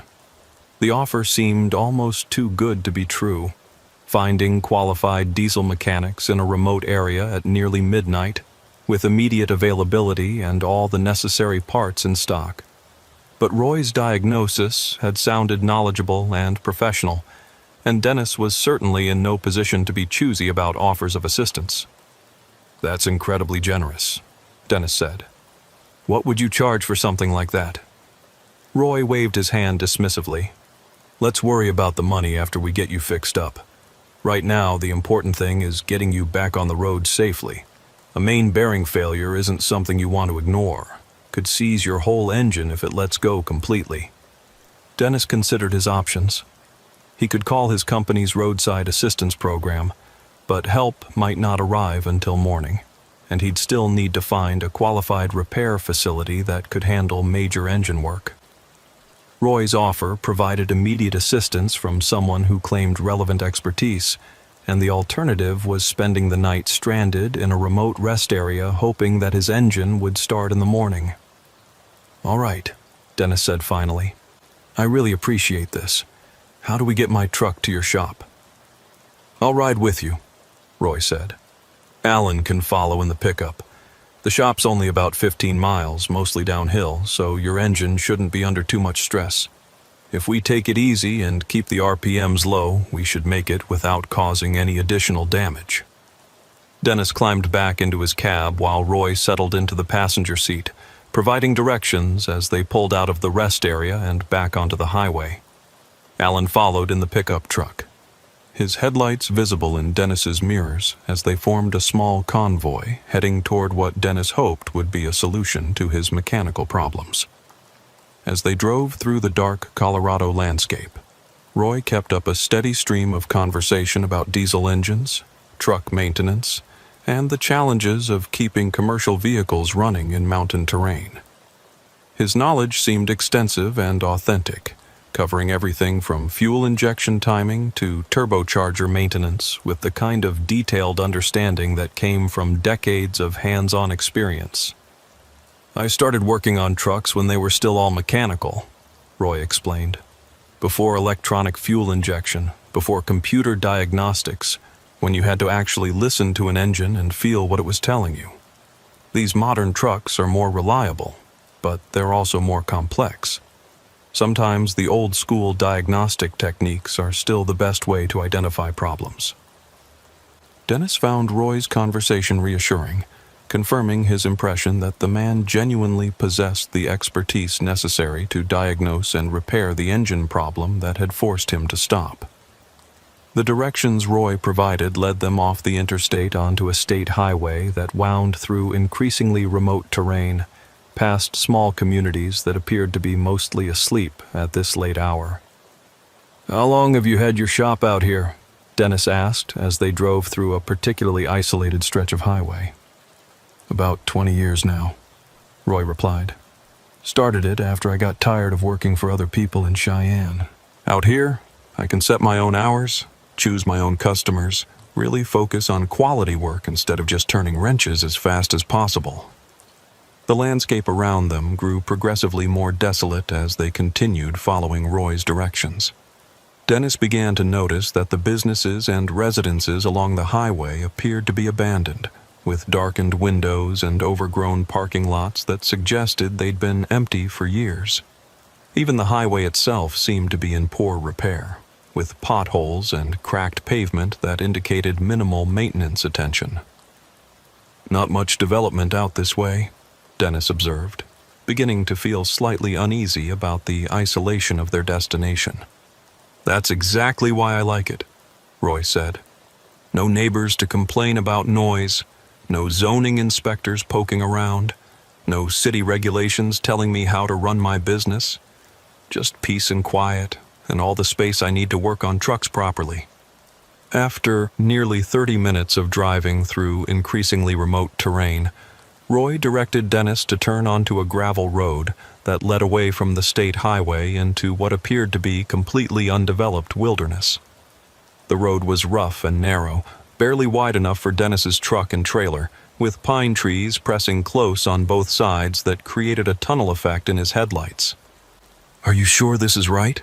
Dennis asked, growing more concerned about their destination with each mile they traveled into the wilderness.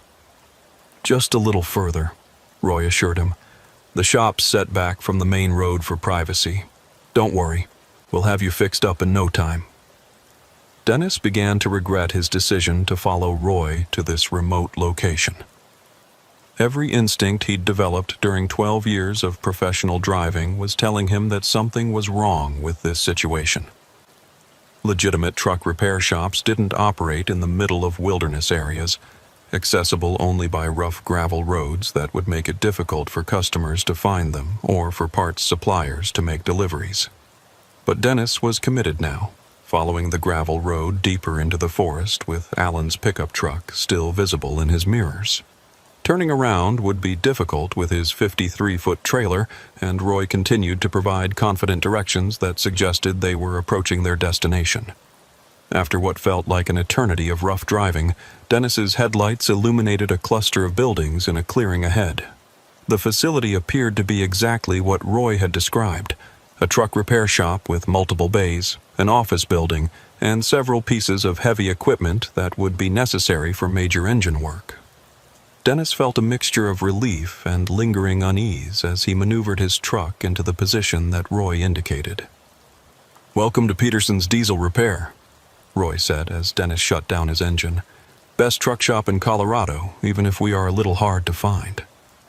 Dennis climbed down from his cab and looked around the facility, trying to assess whether his concerns about the remote location had been justified. The shop appeared well-equipped and professional, with modern lift equipment and tool arrays that suggested serious mechanical capability. But something about the atmosphere felt wrong in ways that Dennis couldn't immediately identify. The buildings were dark except for a few security lights that cast harsh shadows across the work areas. No other vehicles were visible, which was unusual for a truck repair facility that would typically have several customer vehicles in various stages of repair. Most significantly, the entire facility was completely silent. No background noise from air compressors, hydraulic systems, or other equipment that would normally be running even during off hours. Alan had parked his pickup and was already opening one of the shop bays, gesturing for Dennis to back his truck into the service area. Roy supervised the parking process with the professional competence Dennis had expected, using hand signals to guide the truck and trailer into perfect position for engine work. "This is really impressive," Dennis said, looking around the shop bay that appeared to contain every tool and piece of equipment necessary for major truck repairs. "You must do a lot of business to justify this kind of setup." "We stay busy," Roy replied, but his answer seemed evasive. "A lot of truckers have problems in these mountains, especially during winter. We built this place to handle any kind of repair work that might come up." As Dennis surveyed the shop more carefully, he began to notice details that didn't match Roy's description of a busy, successful repair business. The tools, while extensive, showed no signs of recent use, no oil stains, no wear patterns, no accumulation of the grime that would be inevitable in an active truck repair facility. The work surfaces were spotlessly clean in a way that suggested they hadn't been used for actual repair work in a very long time. Most troubling of all, Dennis began to see signs that the shop had been specifically prepared for his arrival. Tool sets had been laid out in patterns that suggested advanced planning rather than routine readiness. Parts catalogs were open to sections that corresponded exactly to his truck's engine specifications. Even the shop lighting had been arranged to illuminate his truck's engine compartment with the precision of a stage production. "How did you know what parts to have ready?" Dennis asked, his unease growing stronger as he noticed more evidence of premeditation.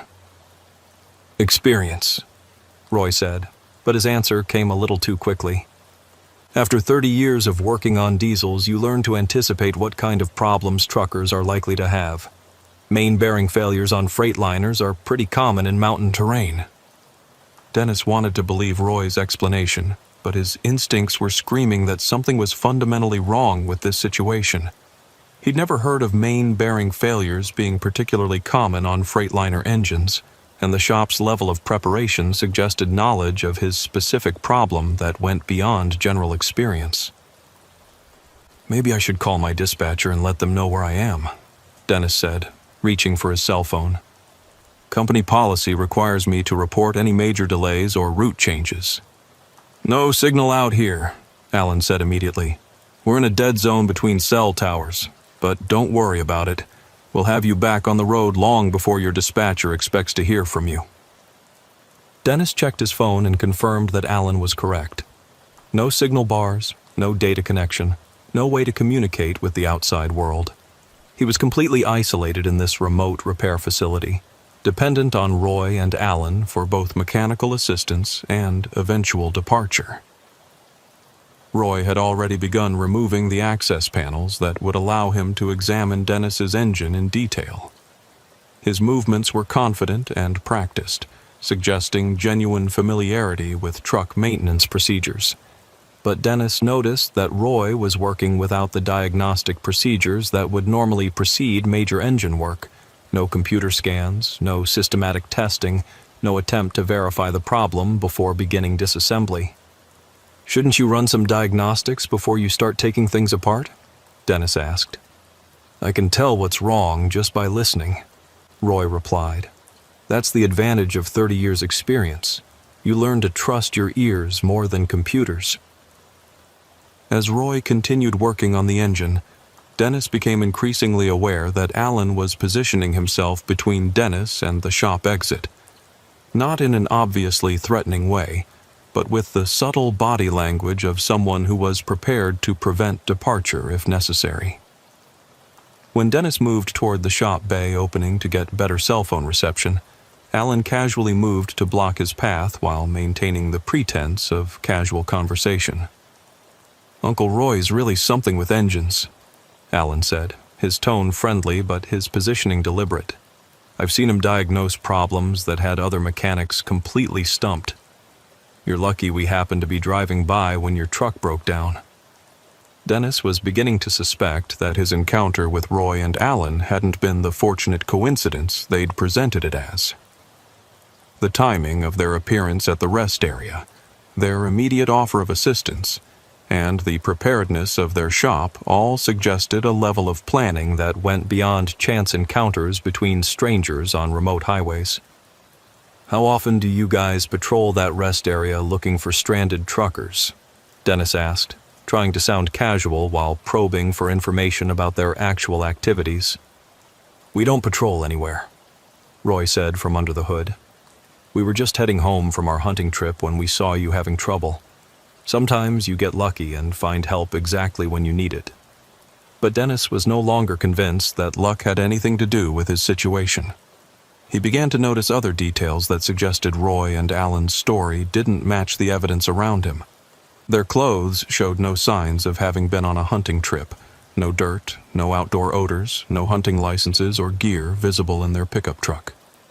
Their hands were clean and uncalloused in a way that didn't match Roy's claims of 30 years working as a diesel mechanic. Most significantly, Dennis realized that he hadn't actually seen any evidence that Roy possessed the mechanical expertise he claimed. The man was confidently dismantling engine components, but his techniques seemed more focused on creating the appearance of repair work than on actually diagnosing or fixing problems. "What exactly did you find wrong with the bearing?" Dennis asked, hoping to test Roy's claimed expertise with specific technical questions. "Classic wear pattern," Roy replied without looking up from his work. "Metal fatigue combined with insufficient lubrication. Pretty typical for trucks that spend a lot of time in mountain terrain." Dennis knew enough about diesel engines to recognize that Roy's explanation was generic enough to apply to almost any mechanical problem. It was the kind of vague response someone might give if they wanted to sound knowledgeable without actually possessing detailed understanding of engine diagnostics. As the hours passed, Dennis became increasingly convinced that he was not in a legitimate truck repair facility, but rather in some kind of trap that had been specifically designed to capture isolated truckers who found themselves stranded in remote locations. Roy and Alan's behavior, while superficially helpful, showed too many signs of premeditation and deception to be genuine assistance. The final confirmation came when Dennis noticed that Roy was not actually repairing his engine, but rather systematically dismantling it in ways that would make it impossible to start. Components were being removed and set aside rather than repaired or replaced, and critical connections were being disconnected in patterns that suggested sabotage rather than maintenance. "What are you really doing to my truck?" Dennis demanded, no longer willing to maintain the pretense of grateful cooperation. Roy straightened up from his work and looked at Dennis with an expression that had lost all pretense of friendliness. "I'm making sure you won't be leaving here anytime soon," he said. "See, Dennis, we've been watching you for a while now. Your route, your schedule, your cargo manifest. We know all about that expensive agricultural equipment you're hauling." Alan moved closer to Dennis, his casual demeanor replaced by something more obviously threatening. "You're going to help us transfer that cargo to our truck," he said. "Then you're going to disappear, and your truck is going to have an unfortunate accident that makes it look like you went off the road somewhere in the mountains." Dennis realized that he had walked into an elaborate theft operation that used fake mechanical problems and offers of roadside assistance to lure truckers to this remote location where their cargo could be stolen and their trucks dismantled for parts. Roy and Alan weren't good Samaritans. They were predators who had perfected a system for identifying and capturing valuable loads while eliminating the drivers who could identify them. "How many drivers have you done this to?" Dennis asked, stalling for time while he tried to figure out how to escape from the shop. "Enough to make a good living," Roy replied. "Truck cargo is a multi-billion-dollar industry, and most of it travels through remote areas where drivers are vulnerable to exactly the kind of assistance we provide. Insurance companies write off the losses, shipping companies adjust their rates, and nobody looks too hard for drivers who disappear in mountain terrain."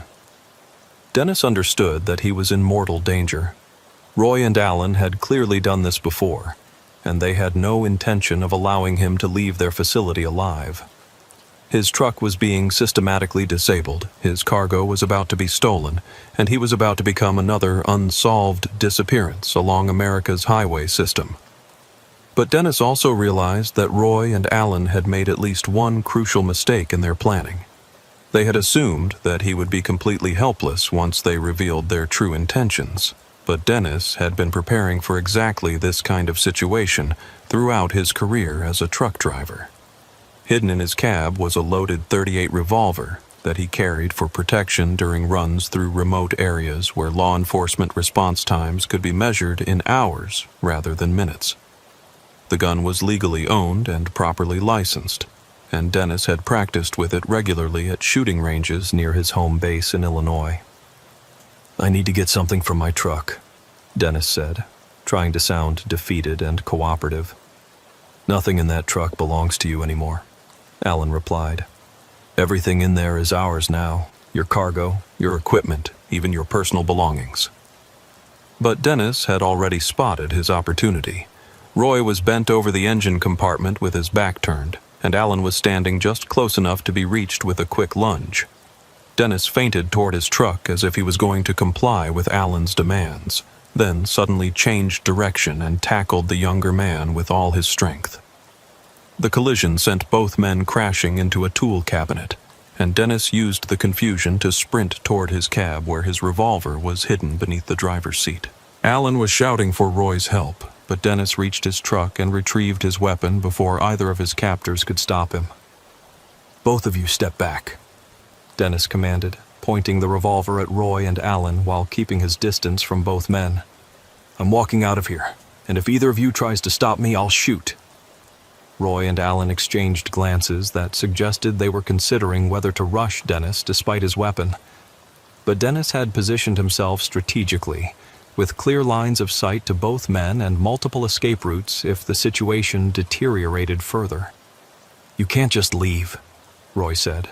"We know who you are, where you live, what routes you travel. If you walk away from here, we'll find you eventually." "Maybe," Dennis replied. "But tonight you're going to let me go, and you're going to stay right here while I drive away." Dennis began backing toward the shop exit, keeping his weapon trained on Roy and Alan while monitoring their positions to ensure they couldn't flank him or block his escape route. His truck keys were in his pocket, and he was confident that he could start his engine and drive away, even with the maintenance work that Roy had performed. "Your truck won't make it 10 miles, Alan said. "Uncle Roy disconnected half the systems. You'll break down before you reach the main highway." "Then I'll walk," Dennis replied. "But I'm not staying here to become another one of your victims." As Dennis reached the shop exit, Roy made a sudden move toward a tool cabinet that might have contained additional weapons. Dennis fired a warning shot into the shop ceiling, the sound echoing through the metal building with enough volume to make both men freeze in place. "Don't test me," Dennis said. "I've been carrying this gun for 12 years, and I know how to use it." Dennis continued backing toward his truck, watching Roy and Alan carefully for any sign that they might attempt to rush him or produce weapons of their own. The shop was filled with potential weapons: wrenches, hammers, cutting tools. But Dennis's revolver gave him a decisive advantage as long as he maintained distance and situational awareness. Reaching his truck, Dennis climbed into the cab while keeping his weapon visible and pointed toward the shop. His engine turned over normally despite Roy's sabotage attempts, and the diesel caught immediately with the reliable response that had characterized his truck throughout its maintenance history. As Dennis began driving toward the exit, he saw Roy and Alan running toward their pickup truck, apparently intending to pursue him despite his armed departure. Dennis knew that his truck would be slower than their pickup on the rough gravel road, and he might not be able to maintain his lead all the way back to the main highway. But Dennis had one advantage that Roy and Alan hadn't considered. His truck's electronic logging system included a GPS transponder that recorded his location continuously, even when he was out of cell phone range. The data was automatically uploaded to his company's servers whenever he regained connectivity, creating a permanent record of everywhere he traveled. If Roy and Alan caught up with him and carried out their threats, the GPS data would lead investigators directly to their shop, providing evidence that would end their operation and result in their prosecution for kidnapping, theft, and murder. They might be able to kill Dennis, but they wouldn't be able to cover up the electronic trail that led directly to their facility.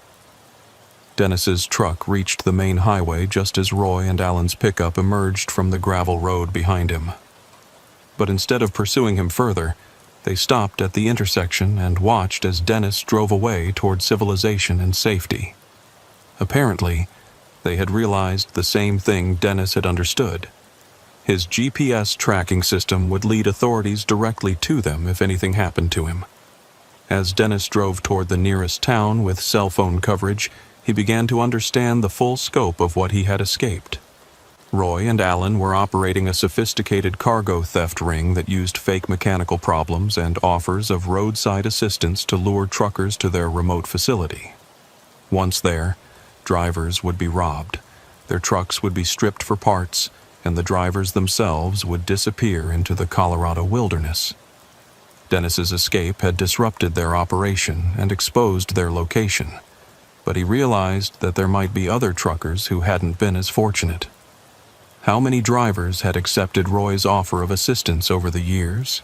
How many had disappeared into the wilderness, leaving behind unsolved missing person cases and insurance claims for stolen cargo? When Dennis finally regained cell phone coverage, he immediately called 911 to report his encounter with Roy and Alan. Within hours, law enforcement agencies from multiple jurisdictions were coordinating a response to the remote shop where Dennis had nearly become another victim of highway predators. The subsequent investigation revealed that Peterson's diesel repair was indeed a front for a cargo theft operation that had been active for more than 5 years. Roy Peterson and Alan Morrison were career criminals who had developed an elaborate system for identifying valuable loads, disabling trucks, stealing cargo, and eliminating witnesses. The shop contained evidence linking Roy and Alan to at least 12 unsolved trucker disappearances across Colorado, Wyoming, and Nebraska. Parts from stolen trucks, personal belongings from missing drivers, and detailed records of cargo manifests and shipping schedules painted a picture of an operation that had been systematically preying on isolated truckers for years. Dennis's GPS tracking data provided the crucial evidence that led authorities to the remote facility, and his detailed description of Roy and Alan's methods helped investigators understand how the operation worked. But the case also revealed how vulnerable truckers were to predators who understood the isolation and mechanical vulnerabilities of long-haul freight operations. The highway had taught Dennis that not all offers of assistance came from genuine Good Samaritans, and that sometimes the greatest danger came from people who understood exactly how to exploit a trucker's need for help in remote locations. The roads carried more than just cargo and commerce. They carried predators who had learned to use the highway system as a hunting ground where isolated drivers could be captured and killed without witnesses or immediate law enforcement response. Dennis returned to trucking after his encounter with Roy and Alan, but he never again accepted help from strangers in remote locations. He carried additional communication equipment, traveled with other drivers whenever possible, and maintained his weapon training at a level that would allow him to defend himself against future predators. The highway had shown Dennis that the greatest threats to truckers often came not from mechanical failures or weather conditions, but from human predators who had learned to use the isolation and vulnerability of the road to their advantage. America's transportation system was more than just a network of roads. It was an ecosystem where legitimate commerce had to coexist with criminal operations that preyed on the very drivers who kept the economy moving. But Dennis had also learned that survival often depended on trusting instincts and being prepared to fight back when help turned into a trap. The roads would always carry both legitimate assistance and criminal predation, and the difference between life and death often came down to recognizing which was which before it was too late to escape.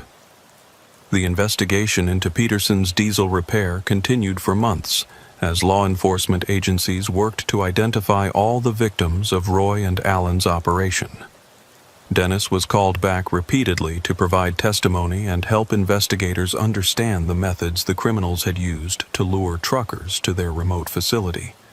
Each session revealed new details about the sophistication of the operation and the number of drivers who had fallen victim to their fake offers of assistance. They had been planning this for years. Detective Sarah Mitchell from the Colorado State Police explained to Dennis during one of their interviews.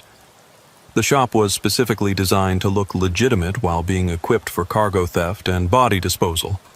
They had studied trucker behavior, route patterns, and the kinds of mechanical problems that would force drivers to seek help in remote locations.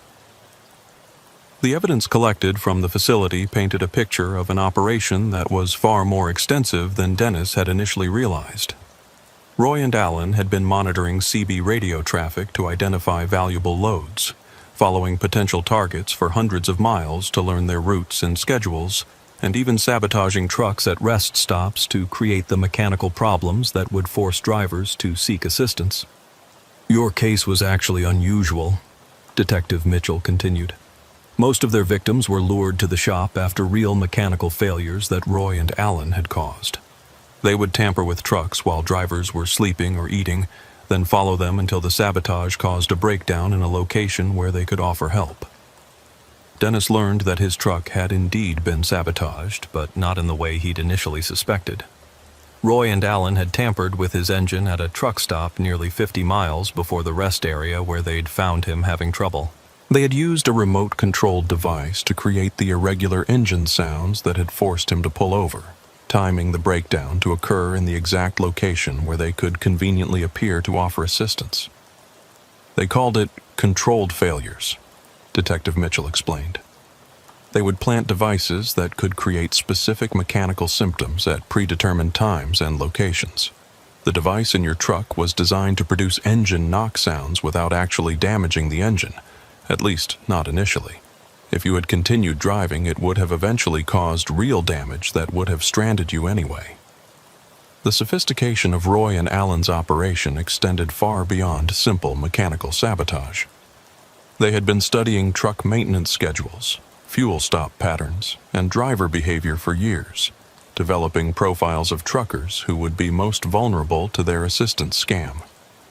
They targeted drivers who traveled regular routes through remote areas, hauled high-value cargo, and operated as independent owner-operators without the corporate backup that larger trucking companies provided. They knew everything about you before they approached you that night, Detective Mitchell revealed. Your route history, your cargo manifest, even your personal background and family situation. They had been tracking you for over a month, waiting for the right opportunity to set their trap. Dennis felt a chill as he realized how thoroughly he had been stalked by predators who understood his profession better than most legitimate truckers. Roy and Alan had turned the highways into a hunting ground where they could identify, track, and capture victims with the precision of a military operation. The evidence recovered from their facility revealed the true scope of their criminal enterprise. They had detailed files on more than 200 truckers, complete with photographs, route information, cargo data, and personal details that would allow them to target specific drivers for robbery and murder. The operation had been generating millions of dollars in stolen cargo over the 5 years it had been active, with the agricultural equipment Dennis had been hauling representing just one of dozens of valuable loads they had successfully stolen. The really disturbing part, Detective Mitchell continued, is how they disposed of their victims. We found remains of at least 15 different drivers buried around the shop property. These men had families, mortgages, businesses. They were just trying to make a living, and Roy and Alan killed them for cargo that was probably worth less than the drivers' lives. The investigation also revealed how Roy and Alan had been able to operate for so long without detection. They had carefully studied law enforcement patterns in remote areas, timing their operations to avoid periods when state patrol units were likely to be conducting highway monitoring. They had also established relationships with corrupt officials in several jurisdictions, paying bribes to ensure that missing trucker reports would be minimally investigated. Highway crime is unfortunately common, Detective Mitchell explained. Truck drivers disappear regularly due to accidents, medical emergencies, or personal problems. When a truck is found abandoned in a remote area with no sign of the driver, authorities typically assume the driver wandered off seeking help and succumbed to exposure or wildlife. Without a body or clear evidence of foul play, these cases often remain unsolved indefinitely. Dennis began to understand how the highway system had become a perfect environment for predators like Roy and Alan. The vast distances, remote locations, and isolation of truck drivers created opportunities for criminals who understood how to exploit the vulnerabilities of commercial transportation. Truckers were attractive targets because they carried valuable cargo, traveled predictable routes, and often found themselves stranded in locations where help was hours away. The psychological profile developed by FBI behavioral analysts revealed that Roy and Alan had been motivated by more than just financial gain. They had developed a pathological hatred of truck drivers, viewing them as outsiders who invaded their rural territory and threatened their way of life. The theft and murder operation had become a way for them to exercise control over the highway corridor they considered their domain. They saw themselves as predators at the top of the food chain, explained Dr. Robert Chen, a criminal psychologist who had interviewed both men after their arrest. In their minds, truck drivers were intruders who deserved whatever happened to them for traveling through their territory. The financial benefits were secondary to the psychological satisfaction they derived from dominating and destroying people they viewed as enemies. Dennis learned that Roy's claims of mechanical expertise had been entirely fabricated. He had no formal training in diesel engine repair and had never operated a legitimate truck shop. His knowledge came from years of studying trucking operations, specifically to develop more effective methods of disabling vehicles and trapping drivers. Alan was actually his son, not his nephew, and had been trained from adolescence to participate in the family's criminal enterprise. The whole Peterson's diesel repair identity was constructed specifically for this operation, Detective Mitchell revealed. They had fake business licenses, fraudulent insurance policies, even a website that made them appear to be a legitimate truck repair facility. But it was all designed to support their criminal activities. The investigation expanded to include other states where Roy and Alan had been active, revealing a network of similar operations that preyed on truck drivers throughout the Mountain West. Dennis's case had exposed just one cell of a larger criminal organization that had been systematically targeting commercial drivers for decades. Federal investigators discovered that Roy and Alan were part of a loosely organized group of criminals who shared information about valuable loads, vulnerable drivers, and effective methods for truck hijacking and driver elimination.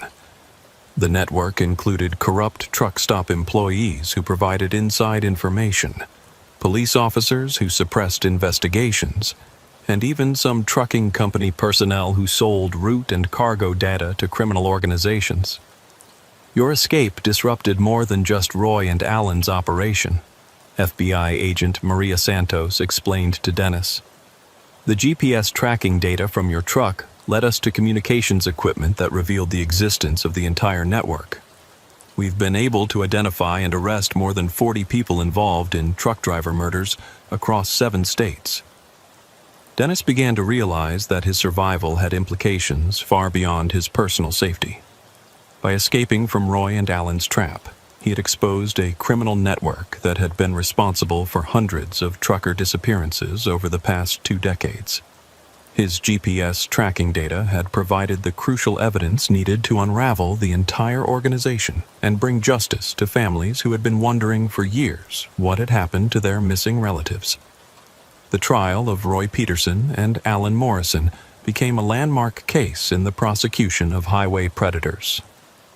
Dennis testified extensively about his experience, providing detailed descriptions of their methods and helping prosecutors understand how the operation had been designed to exploit trucker vulnerabilities.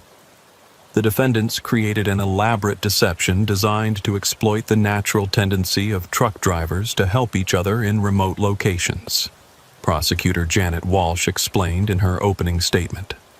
They used the isolation and mechanical vulnerabilities inherent in long-haul trucking to create opportunities for robbery and murder that went undetected for years.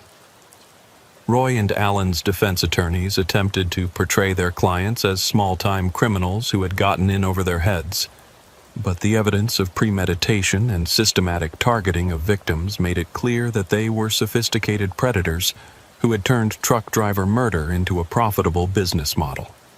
The physical evidence recovered from their facility told a story of calculated brutality that extended far beyond simple robbery. Personal belongings from missing drivers had been kept as trophies, and detailed records showed that Roy and Alan had taken photographs of their victims both before and after killing them. They had been collecting evidence of their crimes as if they were building a portfolio of their success as highway predators. These men weren't desperate criminals acting on impulse, Prosecutor Walsh continued. They were organized killers who had developed a systematic approach to identifying, capturing, and murdering truck drivers. The evidence shows that they derived pleasure from the process of trapping and killing their victims, treating human beings as prey animals in an elaborate hunting operation. Dennis's testimony proved crucial in establishing the timeline and methods used by Roy and Alan. His detailed recollection of the night he was captured, combined with the GPS data from his truck, provided prosecutors with a minute-by-minute account of how the operation worked. His description of the fake repair shop and the equipment used to create the illusion of legitimate mechanical work helped investigators understand how other victims had been deceived and trapped. Mr. Kowalski's survival allowed us to understand exactly how these criminals operated, Prosecutor Walsh explained to the jury. Without his testimony, we would have had only circumstantial evidence of their crimes. His detailed account of their methods provides the missing piece that connects all the other evidence into a coherent picture of systematic predation. The jury deliberated for less than 4 hours before returning guilty verdicts on all charges, including first-degree murder, kidnapping, robbery, and conspiracy. Roy Peterson was sentenced to death, while Alan Morrison received life in prison without the possibility of parole. The sentences reflected the severity of their crimes and the impact their operation had on the trucking industry and the families of their victims. Dennis attended the sentencing hearing, where he had the opportunity to address Roy and Alan directly. You turned the highways into a hunting ground where honest drivers couldn't trust offers of help, he told them. You destroyed families, ended careers, and made every truck driver who travels remote routes wonder if the next person offering assistance might be planning to kill them. The impact of the Peterson case extended far beyond the conviction of 2 criminals. It led to significant changes in how law enforcement agencies investigated trucker disappearances and how the trucking industry approached driver safety in remote locations.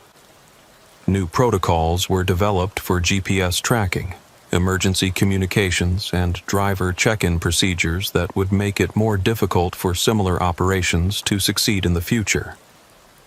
The Peterson case was a wake-up call for everyone involved in commercial transportation, explained Tom Bradley, director of the American Trucking Association's Safety Division. It showed us that truck drivers face threats that go far beyond mechanical failures and weather conditions. There are organized criminals who have turned highway predation into a systematic business model. New training programs were developed to help drivers recognize the signs of criminal deception and avoid situations where they might be vulnerable to predators like Roy and Alan. Drivers were taught to verify the legitimacy of repair facilities, maintain communication with dispatchers during breakdowns, and carry defensive equipment that could help them escape from dangerous situations. The most important lesson from Dennis Kowalski's experience, Bradley continued, is that drivers need to trust their instincts when something doesn't feel right. Roy and Alan were skilled at creating convincing deceptions, but there were warning signs that Dennis recognized and acted upon. That's what saved his life. Dennis became a frequent speaker at trucking industry conferences, sharing his experience and helping other drivers understand the realities of highway predation. His story became part of mandatory safety training for new drivers, and his survival strategies were incorporated into best practices guidelines for handling breakdowns in remote locations. "I never wanted to become known as the guy who survived a trucker murder attempt," Dennis reflected during one of his speaking engagements. "But if sharing my experience helps other drivers avoid similar situations, then something positive comes out of what was the worst night of my life." The ripple effects of Dennis's escape continued to unfold for years after Roy and Alan's conviction. Law enforcement agencies developed new investigative protocols specifically designed to identify highway predator operations, and federal funding was allocated for improved communication infrastructure in remote areas where truckers were most vulnerable. The case also led to legislative changes that made it easier for prosecutors to pursue charges against criminals who targeted commercial drivers. New federal laws established enhanced penalties for crimes committed against truck drivers, recognizing that attacks on commercial transportation affected interstate commerce and national economic security. The Peterson case demonstrated that highway crime is not just a local law enforcement issue, explained Congressman Robert Davis, who sponsored federal legislation inspired by Dennis's experience. When criminals systematically target truck drivers, they're attacking the transportation infrastructure that keeps our economy functioning. We needed federal tools to combat this kind of organized predation. Dennis continued driving for several more years after his encounter with Roy and Alan, but he never again traveled alone through remote areas without extensive safety precautions. He carried multiple communication devices, maintained constant contact with other drivers, and established check-in protocols with his family and dispatcher that would alert authorities immediately if he failed to report his location as scheduled. "The highway was never the same for me after that night," Dennis admitted. "Every offer of help, every breakdown, every isolated rest stop became a potential threat that I had to evaluate carefully. The innocence of trusting fellow travelers was gone forever." But Dennis also found that his experience had connected him to a community of drivers who had faced similar threats and survived.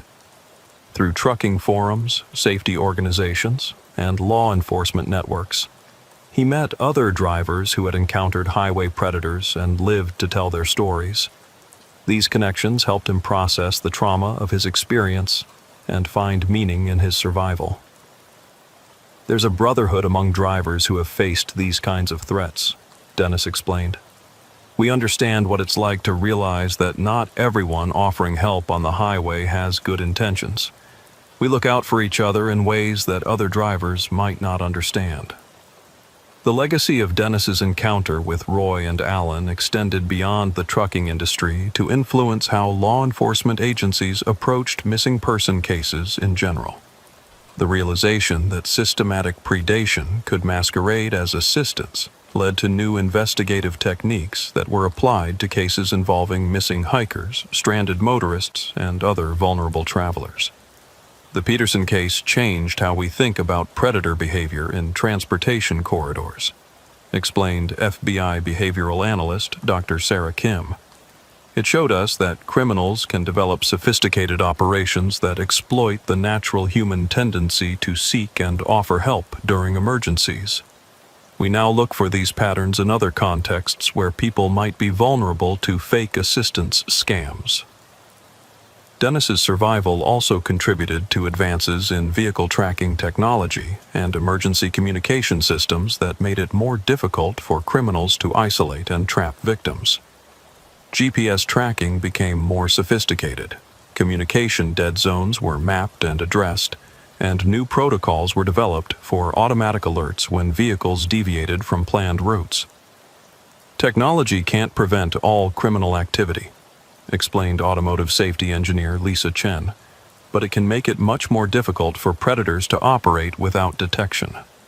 Dennis's case showed us specific vulnerabilities in our transportation monitoring systems, and we've worked to address those gaps. Years later, Dennis reflected on how his encounter with Roy and Alan had changed not just his own life, but the entire trucking industry's approach to driver safety. What had started as a simple mechanical breakdown had evolved into a landmark case that exposed a hidden world of highway predation and led to fundamental changes in how drivers, law enforcement, and technology companies approach transportation security. "I never expected that one night of terror would lead to all these changes," Dennis said during a retrospective interview 10 years after his escape. "But I'm proud that my survival helped protect other drivers from going through what I experienced. The highway is still dangerous, but it's safer now because people understand the threats and know how to recognize them." Dennis eventually retired from trucking and opened a driving school that specialized in teaching safety and defensive techniques to new commercial drivers. His curriculum included extensive training on recognizing criminal deception, avoiding vulnerable situations, and responding to threats with the kind of decisive action that had saved his life. "Every student who graduates from my program knows Dennis's story," explained driving instructor Carol Martinez. "They understand that the highway carries more than just cargo. It carries predators who have learned to exploit driver vulnerabilities. That knowledge might save their lives someday." The impact of Dennis's encounter with Roy and Alan Peterson continued to resonate throughout the transportation industry, serving as a reminder that the highways were more than just routes connecting cities. They were complex ecosystems where legitimate commerce coexisted with criminal predation, where offers of assistance could be traps, and where survival often depended on the ability to recognize danger before it was too late to escape. The roads stretched on, endless and patient, carrying their cargo of mystery and menace. But now they also carried the knowledge that Dennis Kowalski had paid for with his terror, the understanding that not all Good Samaritans were good, and that sometimes the greatest threat to a driver's safety came not from mechanical failure or weather conditions, but from the willingness to trust strangers who offered help in moments of vulnerability. Dennis had learned that the highway was more than just a transportation network. It was a battleground where human predators used the isolation and mechanical dependencies of trucking to create opportunities for robbery and murder. But his survival had also shown that these predators could be defeated by drivers who trusted their instincts, prepared for the worst, and refused to become victims, even when trapped in seemingly hopeless situations. The interstate system wasn't just 48,000 miles of asphalt connecting cities. It was a hunting ground where predators moved freely between jurisdictions, targeting isolated drivers with the patience and precision of professional killers. And sometimes, the only thing standing between life and death was the knowledge that some offers of help were too good to be true, and that the greatest danger came not from strangers who ignored you, but from strangers who seemed too eager to help.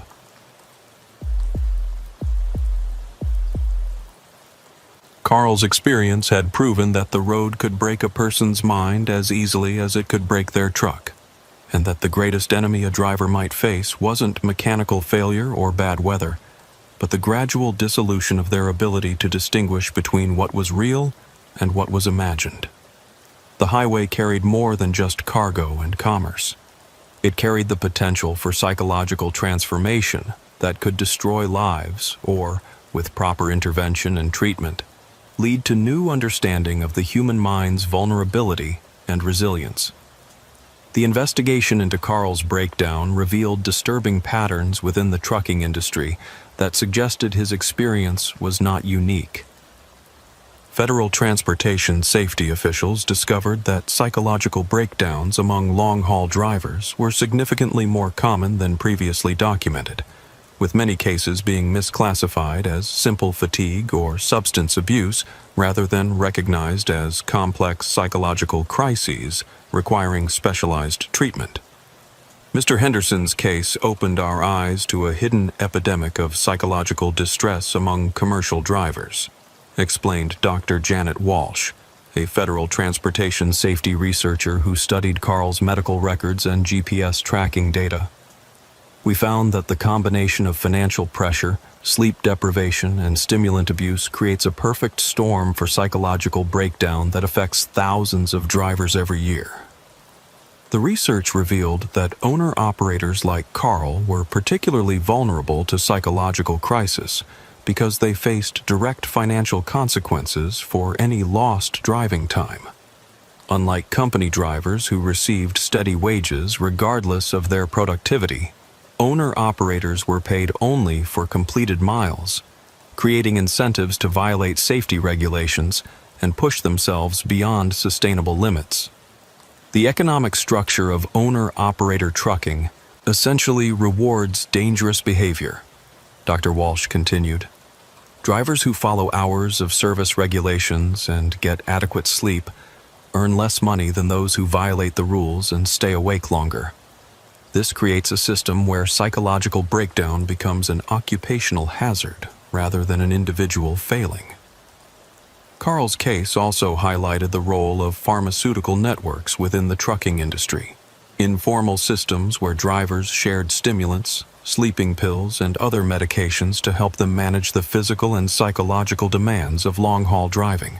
These networks operated outside official medical supervision, with drivers self-medicating based on advice from other drivers rather than qualified healthcare providers.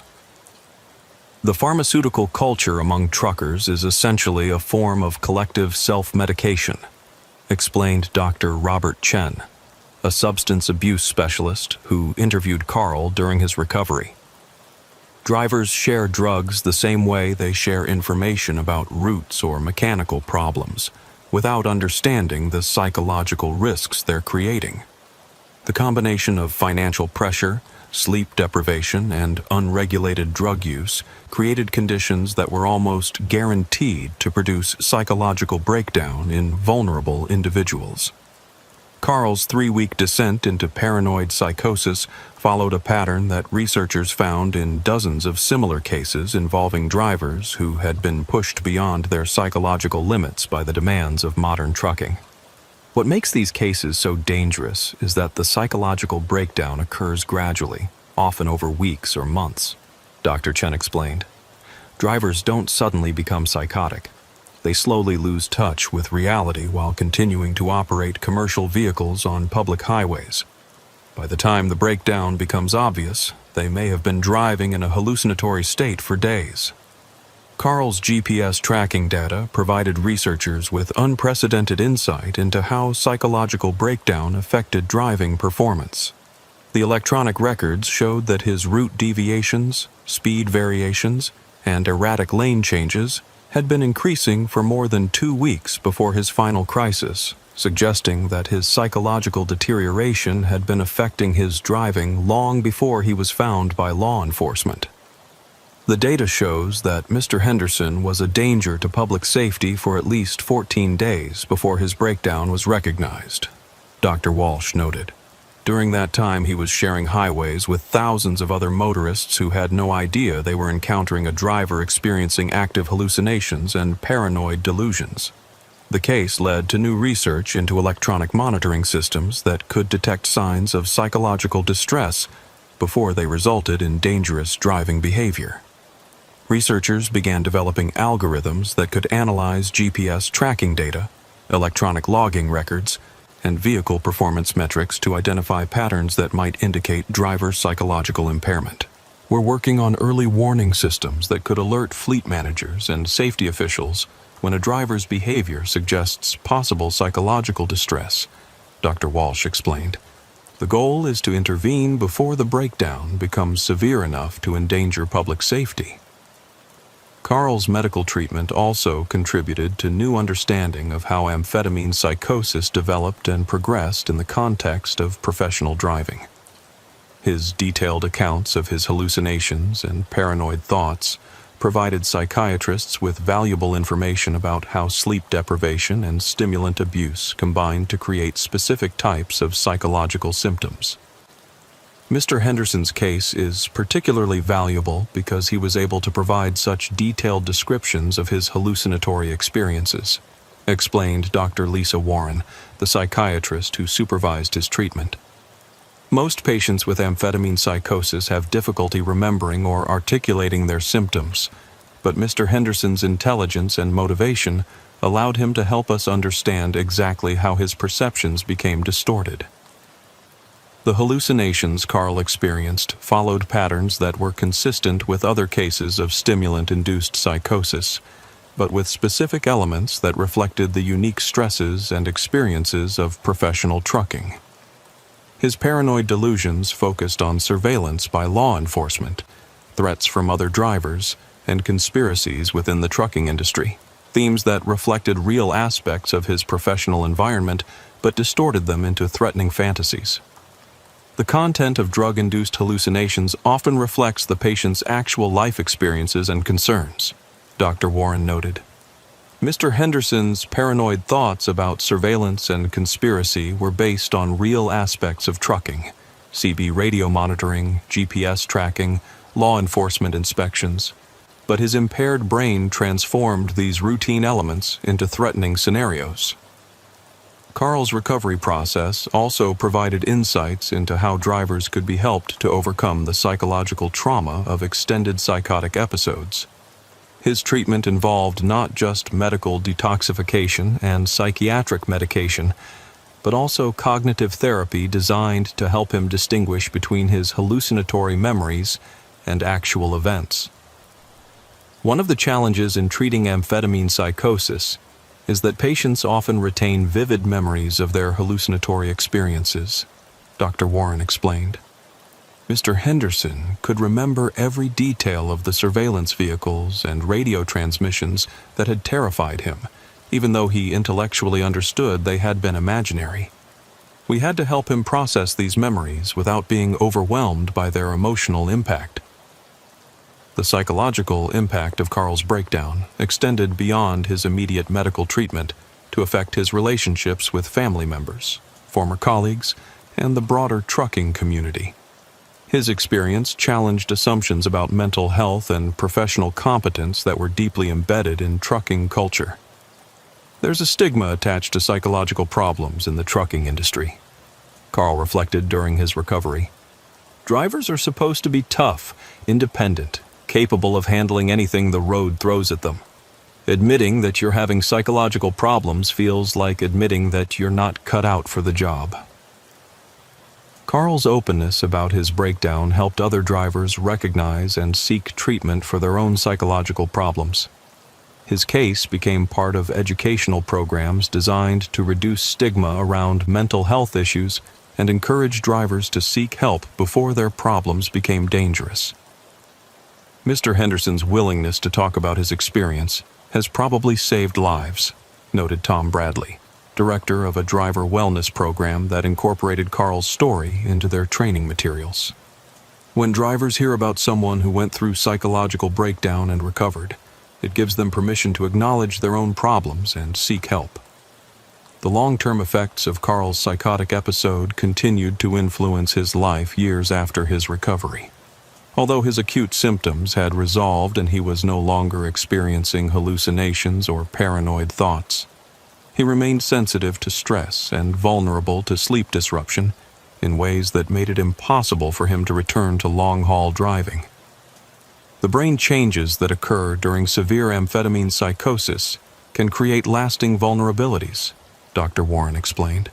Mr. Henderson's recovery has been excellent, but he will always need to be careful about sleep, stress, and substance use in ways that make professional trucking inadvisable.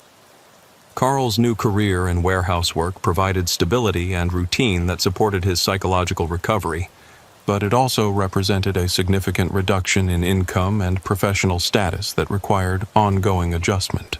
The transition from being an independent business owner operating sophisticated equipment to being an hourly employee performing manual labor was psychologically challenging in its own right.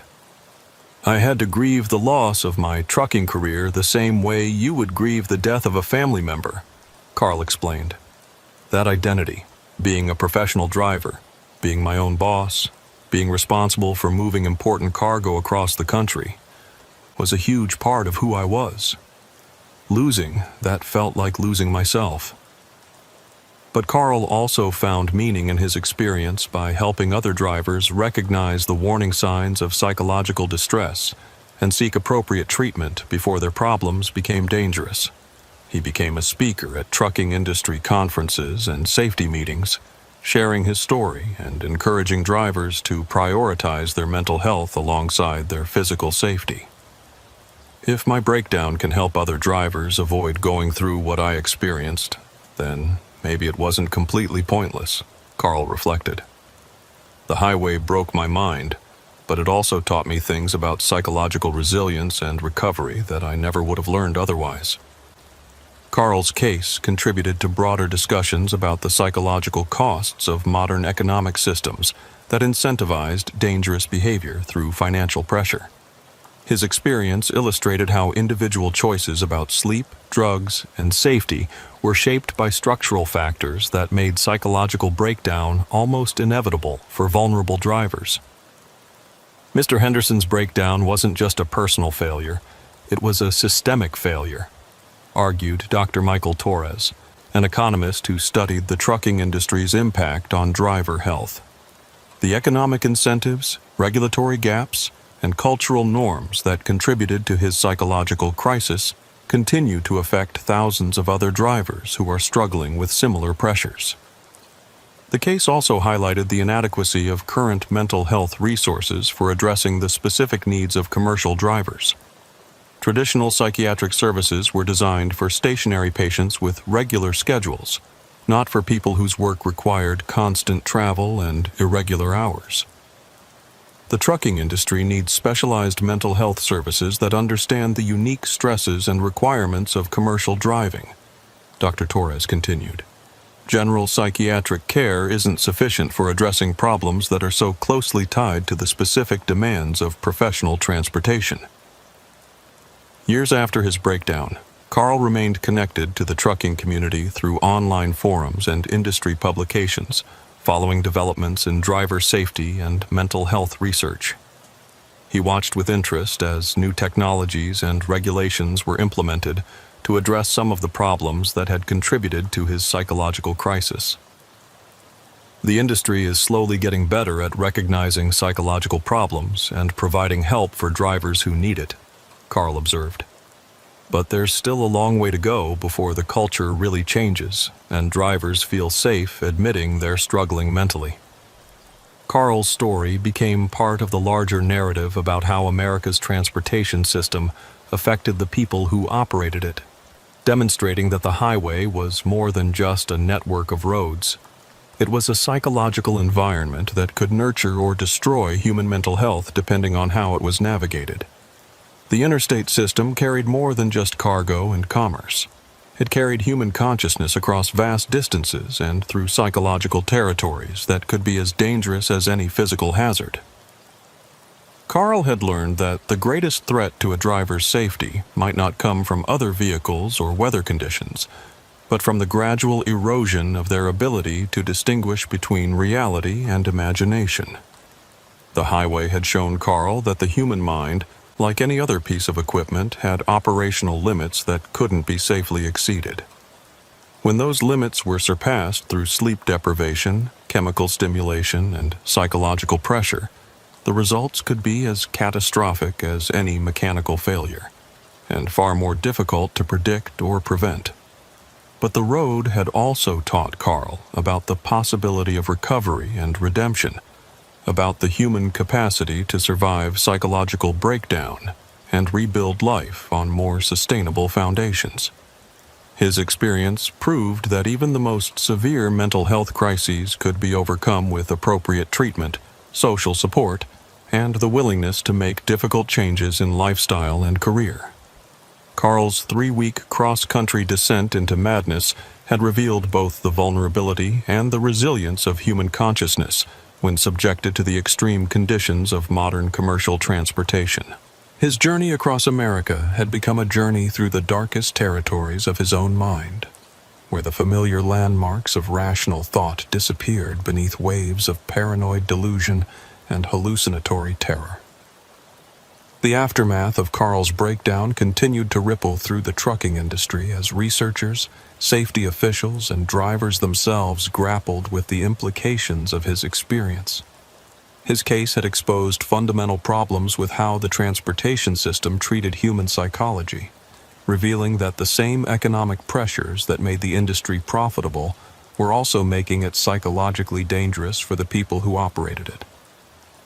Carl Henderson's story forced us to confront uncomfortable truths about the hidden costs of our transportation system, explained Dr. Sarah Kim, a transportation psychologist who had studied Carl's case extensively.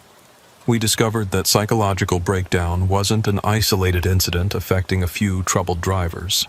It was a systematic problem affecting thousands of people who were being pushed beyond human limits by economic necessity.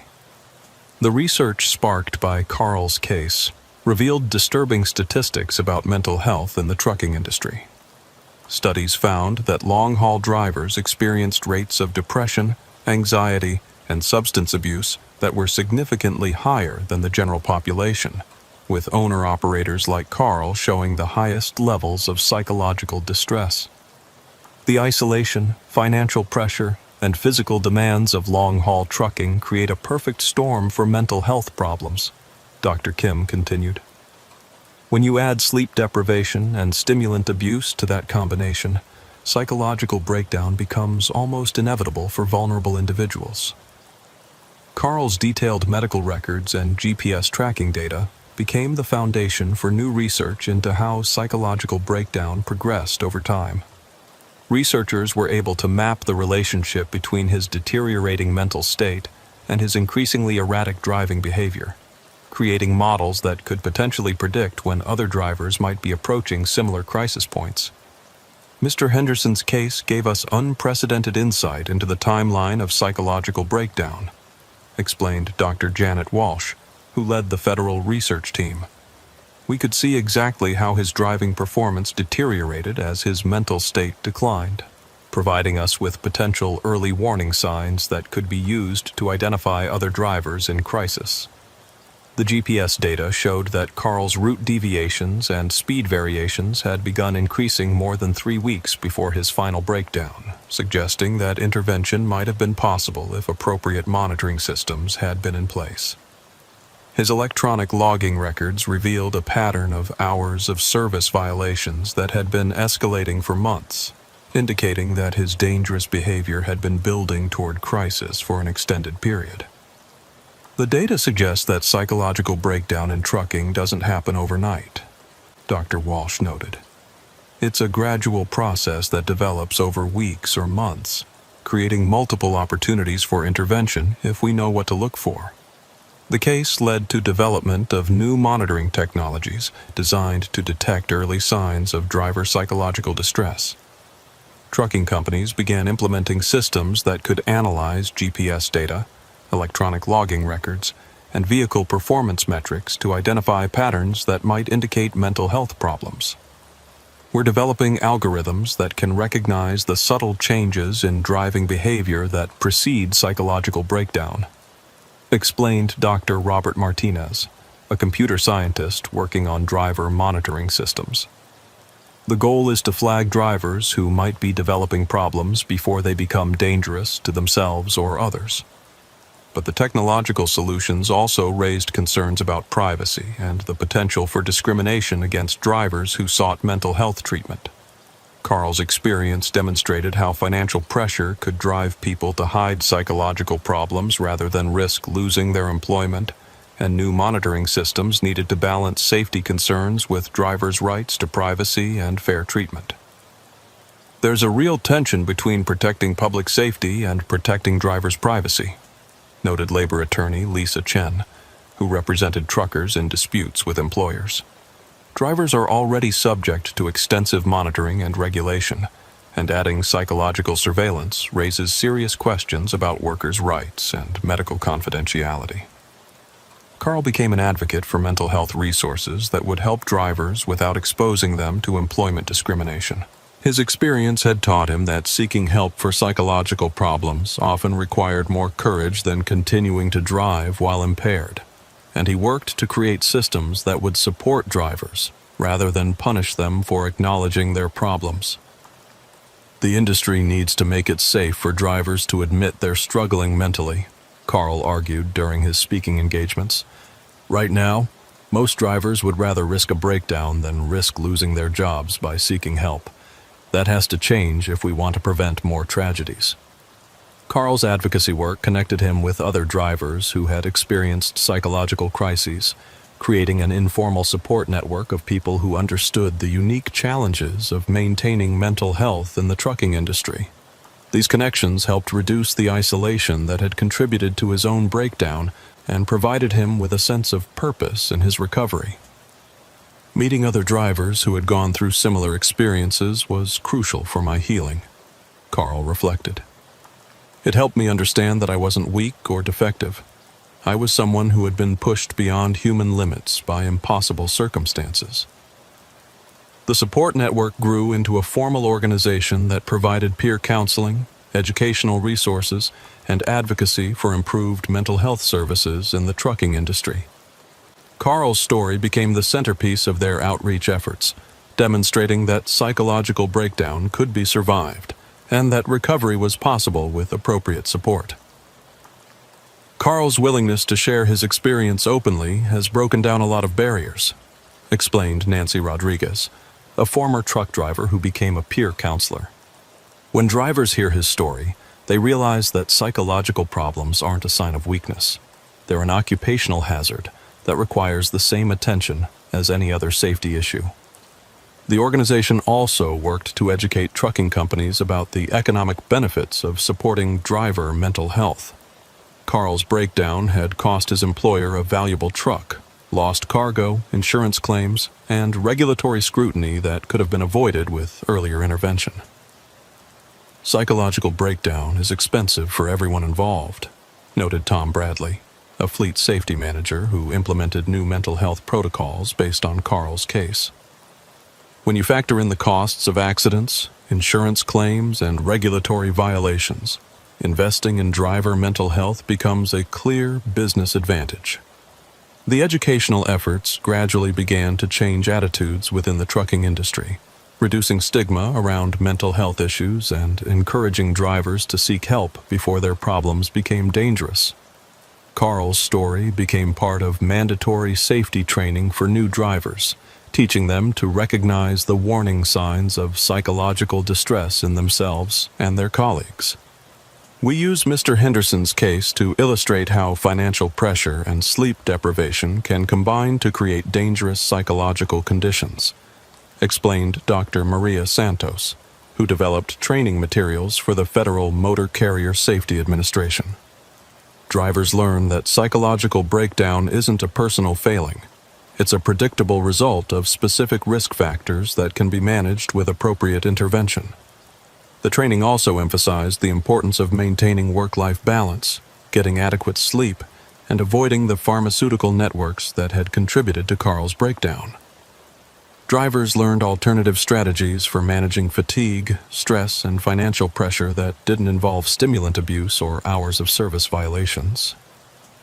The key message is that there are safer ways to handle the pressures of trucking, Dr. Santos continued. Drivers don't have to choose between financial survival and psychological health.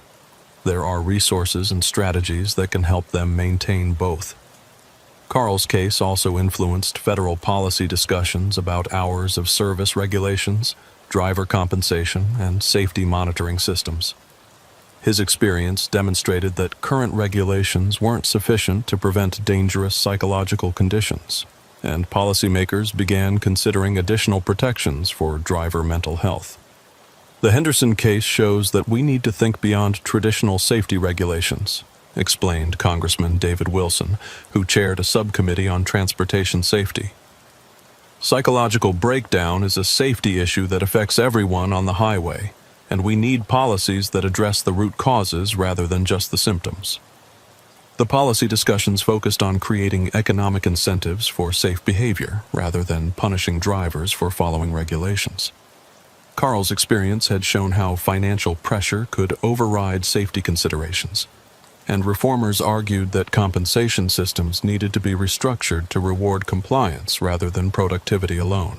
We need to change the economic incentives that drive drivers to dangerous extremes, argued Dr. Michael Torres, an economist who testified before Congress about Carl's case. Right now, the system rewards dangerous behavior and punishes safe practices. That's backwards from a public safety perspective. The reforms faced resistance from industry groups that argued additional regulations would increase costs and reduce efficiency.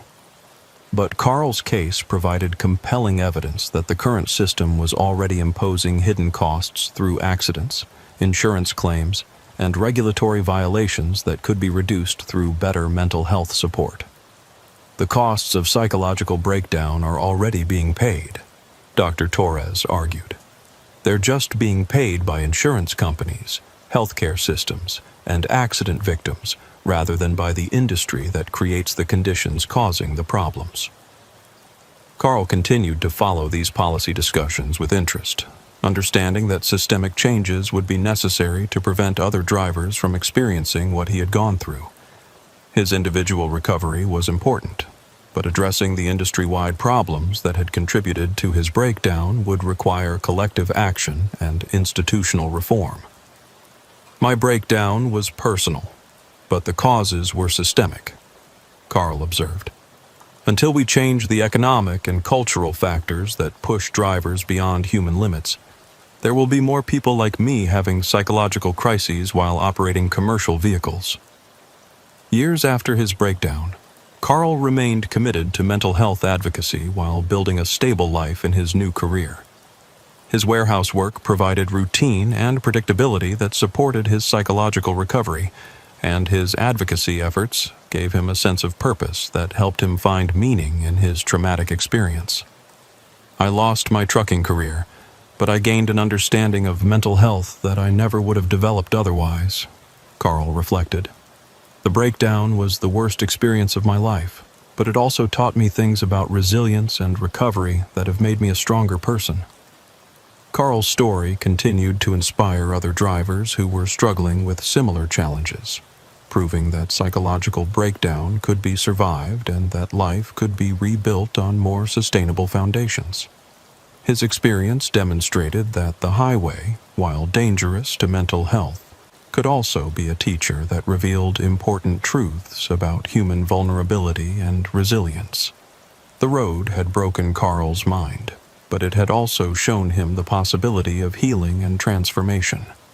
His 3-week descent into paranoid psychosis had revealed the darkest aspects of modern transportation culture, but his recovery had illuminated the potential for positive change within an industry that desperately needed reform. Carl's journey across America had become more than just a cross-country freight haul. It had become a journey through the landscape of human consciousness under extreme stress, mapping territories of madness and recovery that few people ever experienced directly. His willingness to share that journey with others had made him an inadvertent pioneer in understanding how the highway affected human psychology and how those effects could be managed more safely. The interstate system carried more than cargo and commerce. It carried human minds across vast distances and through psychological territories that could be as treacherous as any physical hazard. Carl's experience had proven that the greatest threat to highway safety might not come from mechanical failures or weather conditions, but from the gradual dissolution of drivers' ability to distinguish between reality and hallucination. But the road had also shown Carl that even the most severe psychological breakdown could be overcome with appropriate treatment, social support, and the courage to change course when existing paths became unsustainable. His story had become a testament to human resilience and a roadmap for others who found themselves lost in the psychological wilderness of modern commercial transportation. Carl Henderson's 3-week cross-country nightmare had revealed that America's highway system was more than just a transportation network. It was a psychological environment where the pressures of economic survival could push human consciousness to its breaking point, but where recovery and redemption remained possible for those willing to seek help and make difficult changes in their lives. The long haul. Carl Henderson had been pushing himself too hard for too long, and he knew it.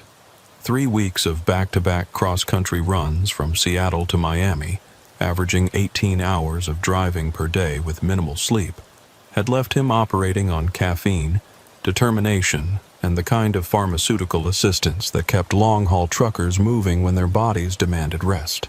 His 2019 Kenworth T680 had become both his prison and his lifeline, carrying him across America's highways in a blur of interstate miles that were beginning to blend together into an endless stream of white lines and yellow markers. Carl was an owner-operator trying to dig himself out of a financial hole that had been growing deeper with each passing month. His truck payments were 3 months behind. His insurance premiums had doubled after a minor accident in Ohio, and his ex-wife's attorney was threatening to garnish his wages for overdue child support. The only way out was to take every load offered, drive every mile possible, and hope that the money would come in fast enough to keep his business alive and his life from completely falling apart.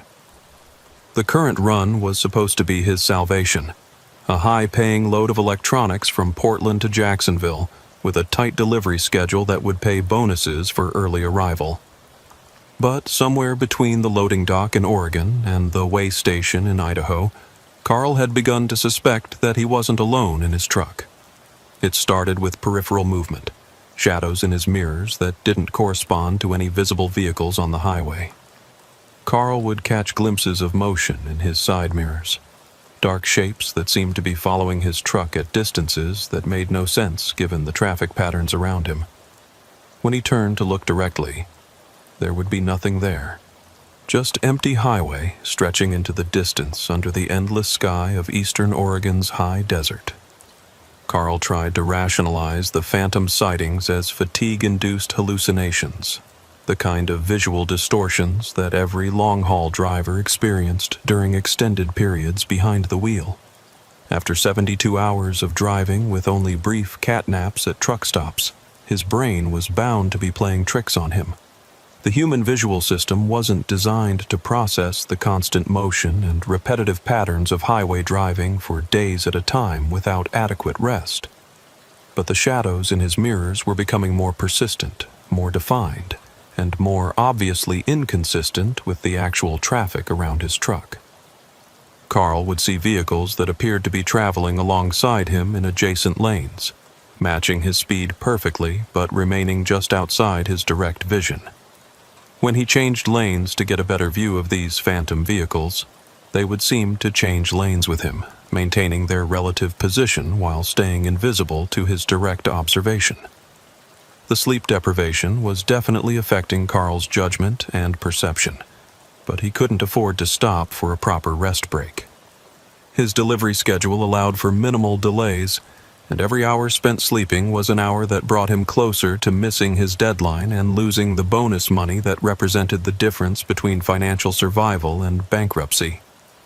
Carl had been taking amphetamines to stay alert, crushing caffeine tablets to maintain energy, and relying on the kind of pharmaceutical cocktail that had sustained long-haul drivers since the early days of interstate trucking. The drugs were working. Carl felt alert, focused, and capable of maintaining his driving performance despite the accumulated fatigue of 3 weeks on the road. But they were also amplifying the paranoid thoughts that had been growing stronger with each passing day. Every car that followed him for more than a few miles became a potential threat. Every truck stop where he paused for fuel became a place where enemies might be watching him. Every phone call from his dispatcher became an opportunity for hostile forces to track his location and plan their attack. Carl knew that these thoughts were irrational, byproducts of sleep deprivation and stimulant abuse rather than actual threats to his safety. But knowing that his paranoia was chemically induced didn't make it feel any less real or immediate. The shadows in his mirrors, the vehicles that followed him too closely, the people at truck stops who seemed to be paying too much attention to his movements, all of these perceived threats felt genuine and dangerous, even when Carl's rational mind understood that they were probably hallucinations. The breakdown of Carl's mental state accelerated as he crossed into Utah and began the long climb through the Wasatch Mountains. The combination of high altitude, reduced oxygen levels, and continued stimulant use created a perfect storm of psychological instability that made it increasingly difficult for Carl to distinguish between reality and hallucination. The shadows in his mirrors began to take on more definite shapes. Black SUVs with tinted windows, unmarked police cars, even military vehicles that seemed to be conducting some kind of surveillance operation. Carl's CB radio, which had been his constant companion throughout his career, began picking up transmissions that seemed to be specifically about him. Voices would discuss his location, his cargo, and his destination with a level of detail that suggested they were tracking his movements in real time. When Carl tried to respond to these transmissions, asking who was speaking and why they were discussing his truck, the voices would fall silent, only to resume their surveillance chatter after he'd stopped transmitting. "Eastbound Kenworth at mile marker 243, carrying electronics to Jacksonville," one voice would say with the professional tone of a law enforcement dispatcher. "Copy that. We have visual confirmation of the target vehicle," another voice would respond. "Continuing surveillance until further notice." Carl would key his microphone and demand to know who was using his truck as a surveillance target, but his transmissions would be met with silence. When he tried to contact other drivers to ask if they were hearing the same surveillance chatter, he would get responses suggesting that his radio was malfunctioning or that he was transmitting nonsense.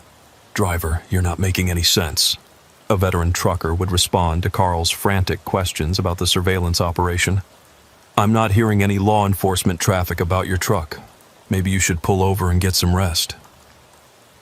But Carl couldn't afford to rest, and he was becoming increasingly convinced that the surveillance operation was real, even if other drivers weren't hearing the same transmissions. Perhaps his radio was somehow picking up encrypted communications that weren't audible to standard CB equipment. Perhaps the surveillance team was using sophisticated technology that allowed them to target specific vehicles with their transmissions. The paranoid thoughts were becoming more elaborate and interconnected as Carl's sleep deprivation deepened.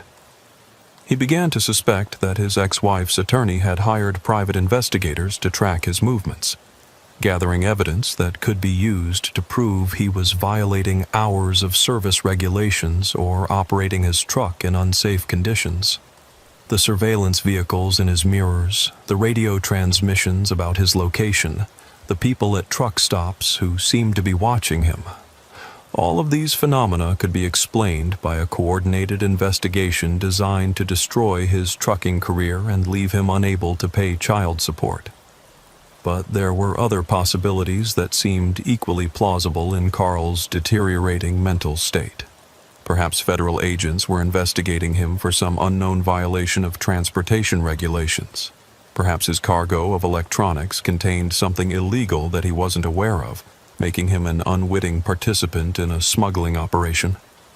Perhaps his truck's GPS tracking system had been compromised by hostile forces who were using his movements for purposes he couldn't understand. The most terrifying possibility was that Carl was losing his mind, that the accumulated stress of financial problems, sleep deprivation, and stimulant abuse had pushed him past the breaking point into a psychotic episode where his perceptions could no longer be trusted. If that was the case, then everything he was experiencing, the surveillance vehicles, the radio transmissions, the people watching him, might be elaborate hallucinations created by a brain that was no longer capable of processing reality accurately. Carl tried to test his perceptions by taking photographs of the vehicles that appeared to be following him, but the images on his phone screen showed empty highway with no other traffic visible. He tried recording the radio transmissions that discussed his movements, but when he played back the recordings, they contained only static and occasional fragments of normal trucker conversations. The evidence suggested that his experiences were indeed hallucinations, but Carl found it difficult to accept that his senses were deceiving him so completely. The psychological pressure of not knowing what was real and what was imagined became almost unbearable as Carl continued eastward through Colorado and into Kansas.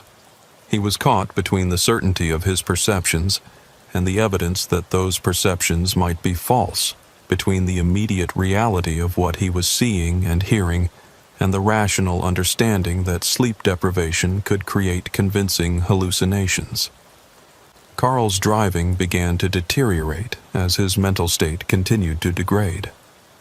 He found himself making sudden lane changes to avoid vehicles that other drivers couldn't see, slowing down or speeding up in response to perceived threats that existed only in his mind, and taking exits that weren't part of his planned route in an attempt to lose the surveillance vehicles that might or might not be following him. His electronic logging device recorded these erratic movements, creating a digital trail that would later be analyzed by investigators trying to understand what had happened during Carl's final cross-country run. The GPS data showed a truck that was weaving between lanes, making unexplained stops and deviating from its planned route in ways that suggested either mechanical problems or driver impairment. Carl's employer began receiving automated alerts about his unusual driving patterns, but when dispatch tried to contact him by phone and radio, Carl's responses were increasingly incoherent and paranoid.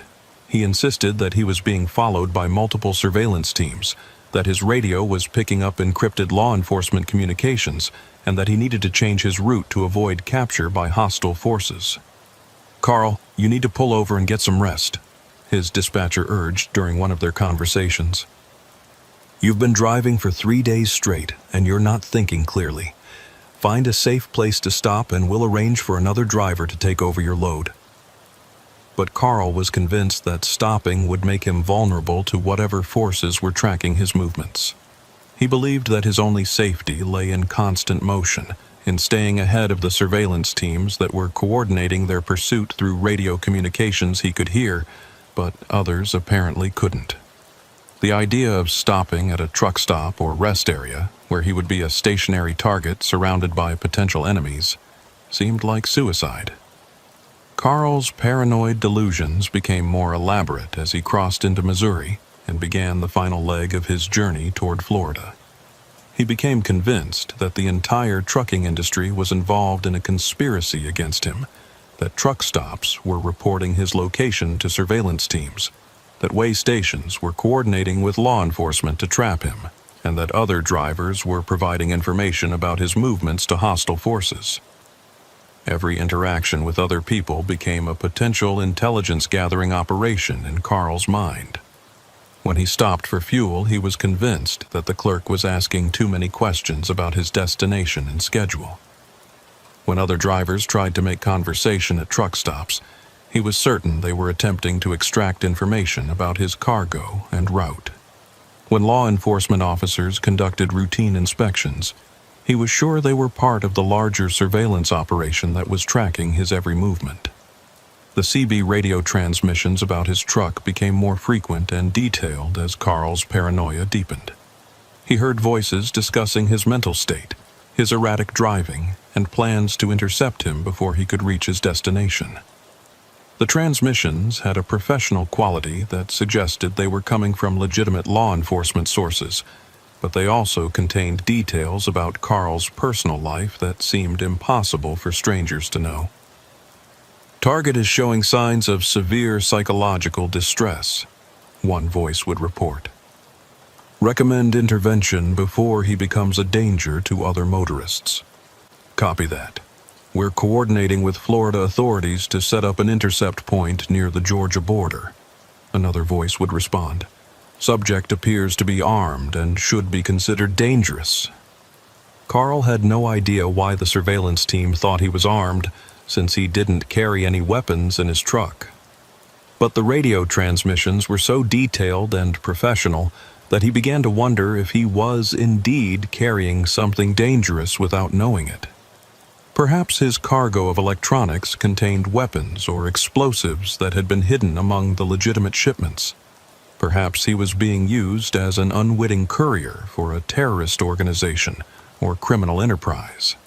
The possibility that he was carrying dangerous cargo without his knowledge added another layer of paranoia to Carl's deteriorating mental state.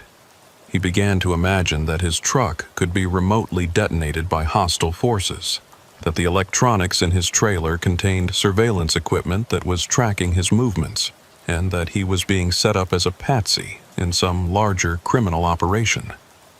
Carl's sleep deprivation reached critical levels as he entered Georgia, having been awake for more than 96 hours with only brief periods of unconsciousness that couldn't be called sleep. His visual hallucinations became more vivid and persistent, with shadow vehicles in his mirrors being joined by people who appeared to be standing on overpasses, watching his truck pass below with what seemed like hostile intent. The auditory hallucinations also intensified, with Carl hearing voices outside his truck even when he was parked at fuel stops with his engine turned off.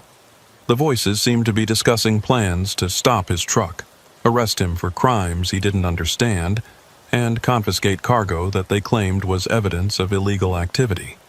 Carl began to realize that he was probably experiencing a psychotic break caused by the combination of sleep deprivation, stimulant abuse, and psychological stress.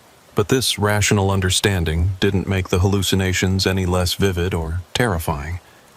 Even knowing that the surveillance vehicles were probably imaginary didn't reduce the fear they generated, and even understanding that the radio transmissions might be auditory hallucinations didn't make them any less convincing. The final crisis came as Carl approached Jacksonville, less than 50 miles from his delivery destination. His truck's engine began making unusual sounds that seemed to echo the irregular rhythms of his own heartbeat, and his dashboard lights began flashing in patterns that appeared to correspond to the radio transmissions he was hearing about his surveillance. Carl became convinced that his truck was being remotely controlled by the same forces that had been tracking his movements across the country. The steering wheel seemed to be moving independently of his inputs.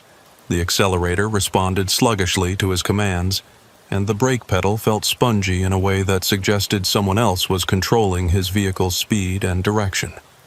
The realization that he might not be in control of his own truck sent Carl into a panic that transcended anything he had experienced during his 3-week odyssey across America. If hostile forces could control his vehicle remotely, then he was nothing more than a passenger in a truck that was being driven toward whatever destination his enemies had chosen for him. Carl tried to regain control of his truck by pulling over at the next exit, but the vehicle seemed to resist his attempts to change course. When he tried to call for help on his cell phone, the device appeared to be jammed or controlled by outside forces. When he attempted to use his CB radio to contact other drivers, his transmissions seemed to be blocked or redirected in ways that prevented legitimate communication. The sense of complete helplessness was overwhelming for someone who had spent his entire adult life in control of powerful machinery, navigating America's highways with the confidence and skill of a professional driver. Carl had always prided himself on his ability to handle any situation that arose on the road. But now he was trapped in a vehicle that might be controlled by enemies he couldn't identify, carrying cargo that might be evidence of crimes he didn't understand, heading toward a destination where law enforcement officers were apparently waiting to arrest him. Carl's final rational thought was the recognition that he needed immediate medical attention, that his mental state had deteriorated to the point where he was a danger to himself and other motorists. But this moment of clarity was overwhelmed by the continuing hallucinations and paranoid delusions that had been building for days, leaving him unable to distinguish between reality and the products of his disintegrating mind. The Florida Highway Patrol found Carl's truck at 3:47 a.m., parked on the shoulder of Interstate 95 about 30 miles south of Jacksonville. Carl was sitting in his driver's seat, staring straight ahead through his windshield, with the vacant expression of someone whose mind had completely disconnected from reality. He was responsive to verbal commands, but unable to provide coherent answers to questions about his condition or his intentions. The medical evaluation revealed severe dehydration, malnutrition, and acute amphetamine psychosis complicated by sleep deprivation that had lasted for at least 4 days. Carl's blood work showed levels of stimulants that were approaching toxic concentrations, and his neurological examination indicated temporary but significant impairment of his ability to process sensory information and distinguish between internal mental events and external reality. Mr. Henderson appears to have experienced a complete psychotic break caused by the combination of sleep deprivation and stimulant abuse, explained Dr. Sarah Mitchell, the emergency room physician who treated Carl after his breakdown. His symptoms are consistent with someone who had been hallucinating for several days while continuing to operate a commercial vehicle on interstate highways. The investigation into Carl's condition revealed the extent to which financial pressure had driven him to dangerous extremes in his pursuit of economic survival. His logbooks showed that he had been violating hours of service regulations for weeks, driving far longer than federal law allowed and taking inadequate rest breaks between runs. His pill bottles contained a variety of stimulants, some legally prescribed and others obtained through informal networks of drivers who shared pharmaceutical resources. This is unfortunately a common pattern among owner-operators who are struggling financially, explained Detective Robert Chen, who investigated Carl's case. They push themselves beyond safe limits, use drugs to stay awake longer than humanly sustainable, and eventually experience psychological breakdowns that put themselves and other motorists at serious risk. Carl's electronic logging device data provided a detailed record of his deteriorating driving performance over the 3 weeks leading up to his breakdown. The GPS tracking showed increasingly erratic movements, unexplained stops, and route deviations that suggested his decision-making ability had been compromised for days before he was finally found by law enforcement. The data shows a truck that was essentially being operated by someone who was no longer capable of rational thought, Detective Chen explained. Mr. Henderson was experiencing severe hallucinations while driving a 40-ton vehicle at highway speeds. It's miraculous that he didn't cause a fatal accident. Carl spent 2 weeks in a psychiatric facility, recovering from his amphetamine psychosis and processing the trauma of his cross-country psychological breakdown. As his mental state stabilized, he began to understand the extent to which his perceptions had been distorted by sleep deprivation and drug abuse. The surveillance vehicles were hallucinations, Carl admitted during one of his therapy sessions. The radio transmissions about my truck were auditory hallucinations caused by the amphetamines. The people who seemed to be watching me were products of paranoid thinking that developed when I stopped sleeping properly.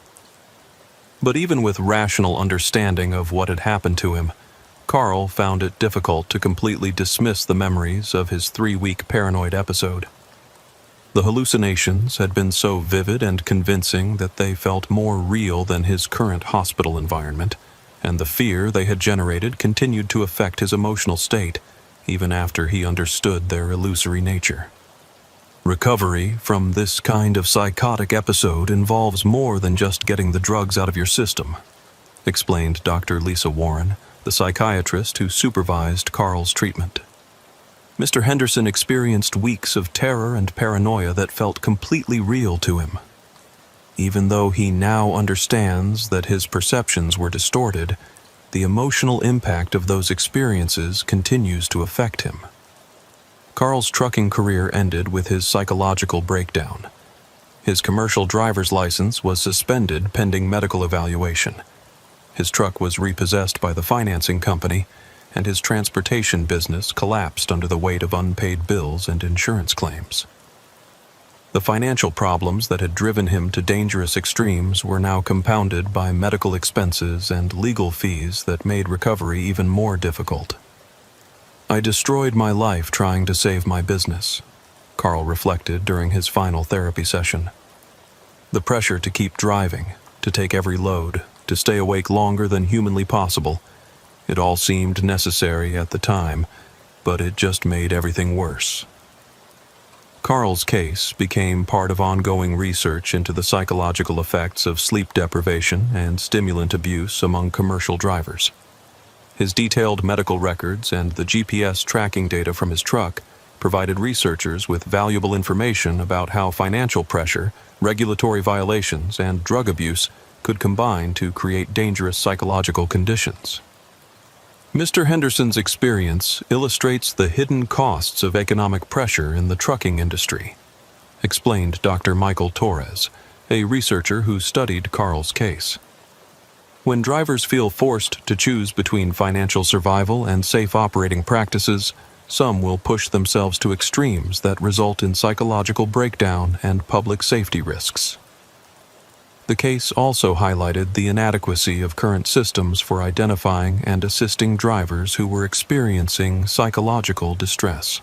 Carl had been in contact with his dispatcher throughout his breakdown, but his employer had no protocols for recognizing the signs of acute psychological impairment or intervening before a driver became dangerous.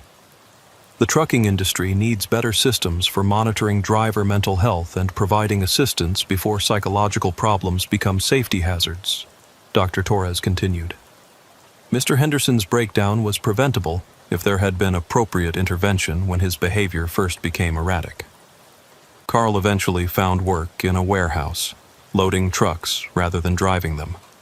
The sedentary work was poorly paid compared to his previous career, but it provided stability and allowed him to begin rebuilding his life without the pressure and isolation that had contributed to his breakdown. "I miss the road sometimes," Carl admitted years later, "but I also remember what it was like to lose my mind while driving a truck at 70 miles per hour. The highway can be beautiful, but it can also be a place where your worst fears and paranoid thoughts have room to grow until they completely take over your reality." Carl's story became a cautionary tale shared among drivers who were struggling with similar financial and psychological pressures. His experience demonstrated how the isolation, pressure, and pharmaceutical culture of long-haul trucking could combine to create psychological breakdowns that endangered both drivers and the public. The highway had taught Carl that the greatest dangers weren't always external threats like mechanical failures or weather conditions. Sometimes the most dangerous enemy was the human mind, pushed beyond its limits by financial desperation, sleep deprivation, and chemical stimulation. The road could be a place where reality and hallucination blended together until it became impossible to distinguish between actual threats and imaginary dangers. Carl's 3-week cross-country nightmare had shown him that America's highway system was more than just a transportation network. It was a psychological environment where the stresses of modern commerce could push human consciousness to its breaking point. The endless miles, the isolation, the pressure to maintain impossible schedules, and the pharmaceutical solutions that drivers used to stay alert could combine to create states of mind that were fundamentally incompatible with safe vehicle operation. But Carl's recovery had also shown him that the highway's psychological dangers could be survived and overcome. With proper medical treatment, honest acknowledgement of the problem, and a willingness to change careers, rather than continue endangering himself and others, he had managed to rebuild his life and regain his mental stability. The interstate system wasn't just 48,000 miles of asphalt connecting cities. It was a psychological landscape where the pressures of economic survival, the isolation of long-distance travel, and the pharmaceutical culture of professional driving could combine to create mental states that challenged the very nature of reality itself. And sometimes, the only way to survive the highway was to leave it behind and find a different way to make a living. Carl's experience had proven that the road could break a person's mind as easily as it could break their truck, and that the greatest enemy a driver might face wasn't mechanical failure or bad weather, but the gradual dissolution of their ability to distinguish between what was real and what was imagined. The highway carried more than just cargo and commerce. It carried the potential for psychological transformation that could destroy lives or, with proper intervention and treatment, lead to new understanding of the human mind's vulnerability and resilience.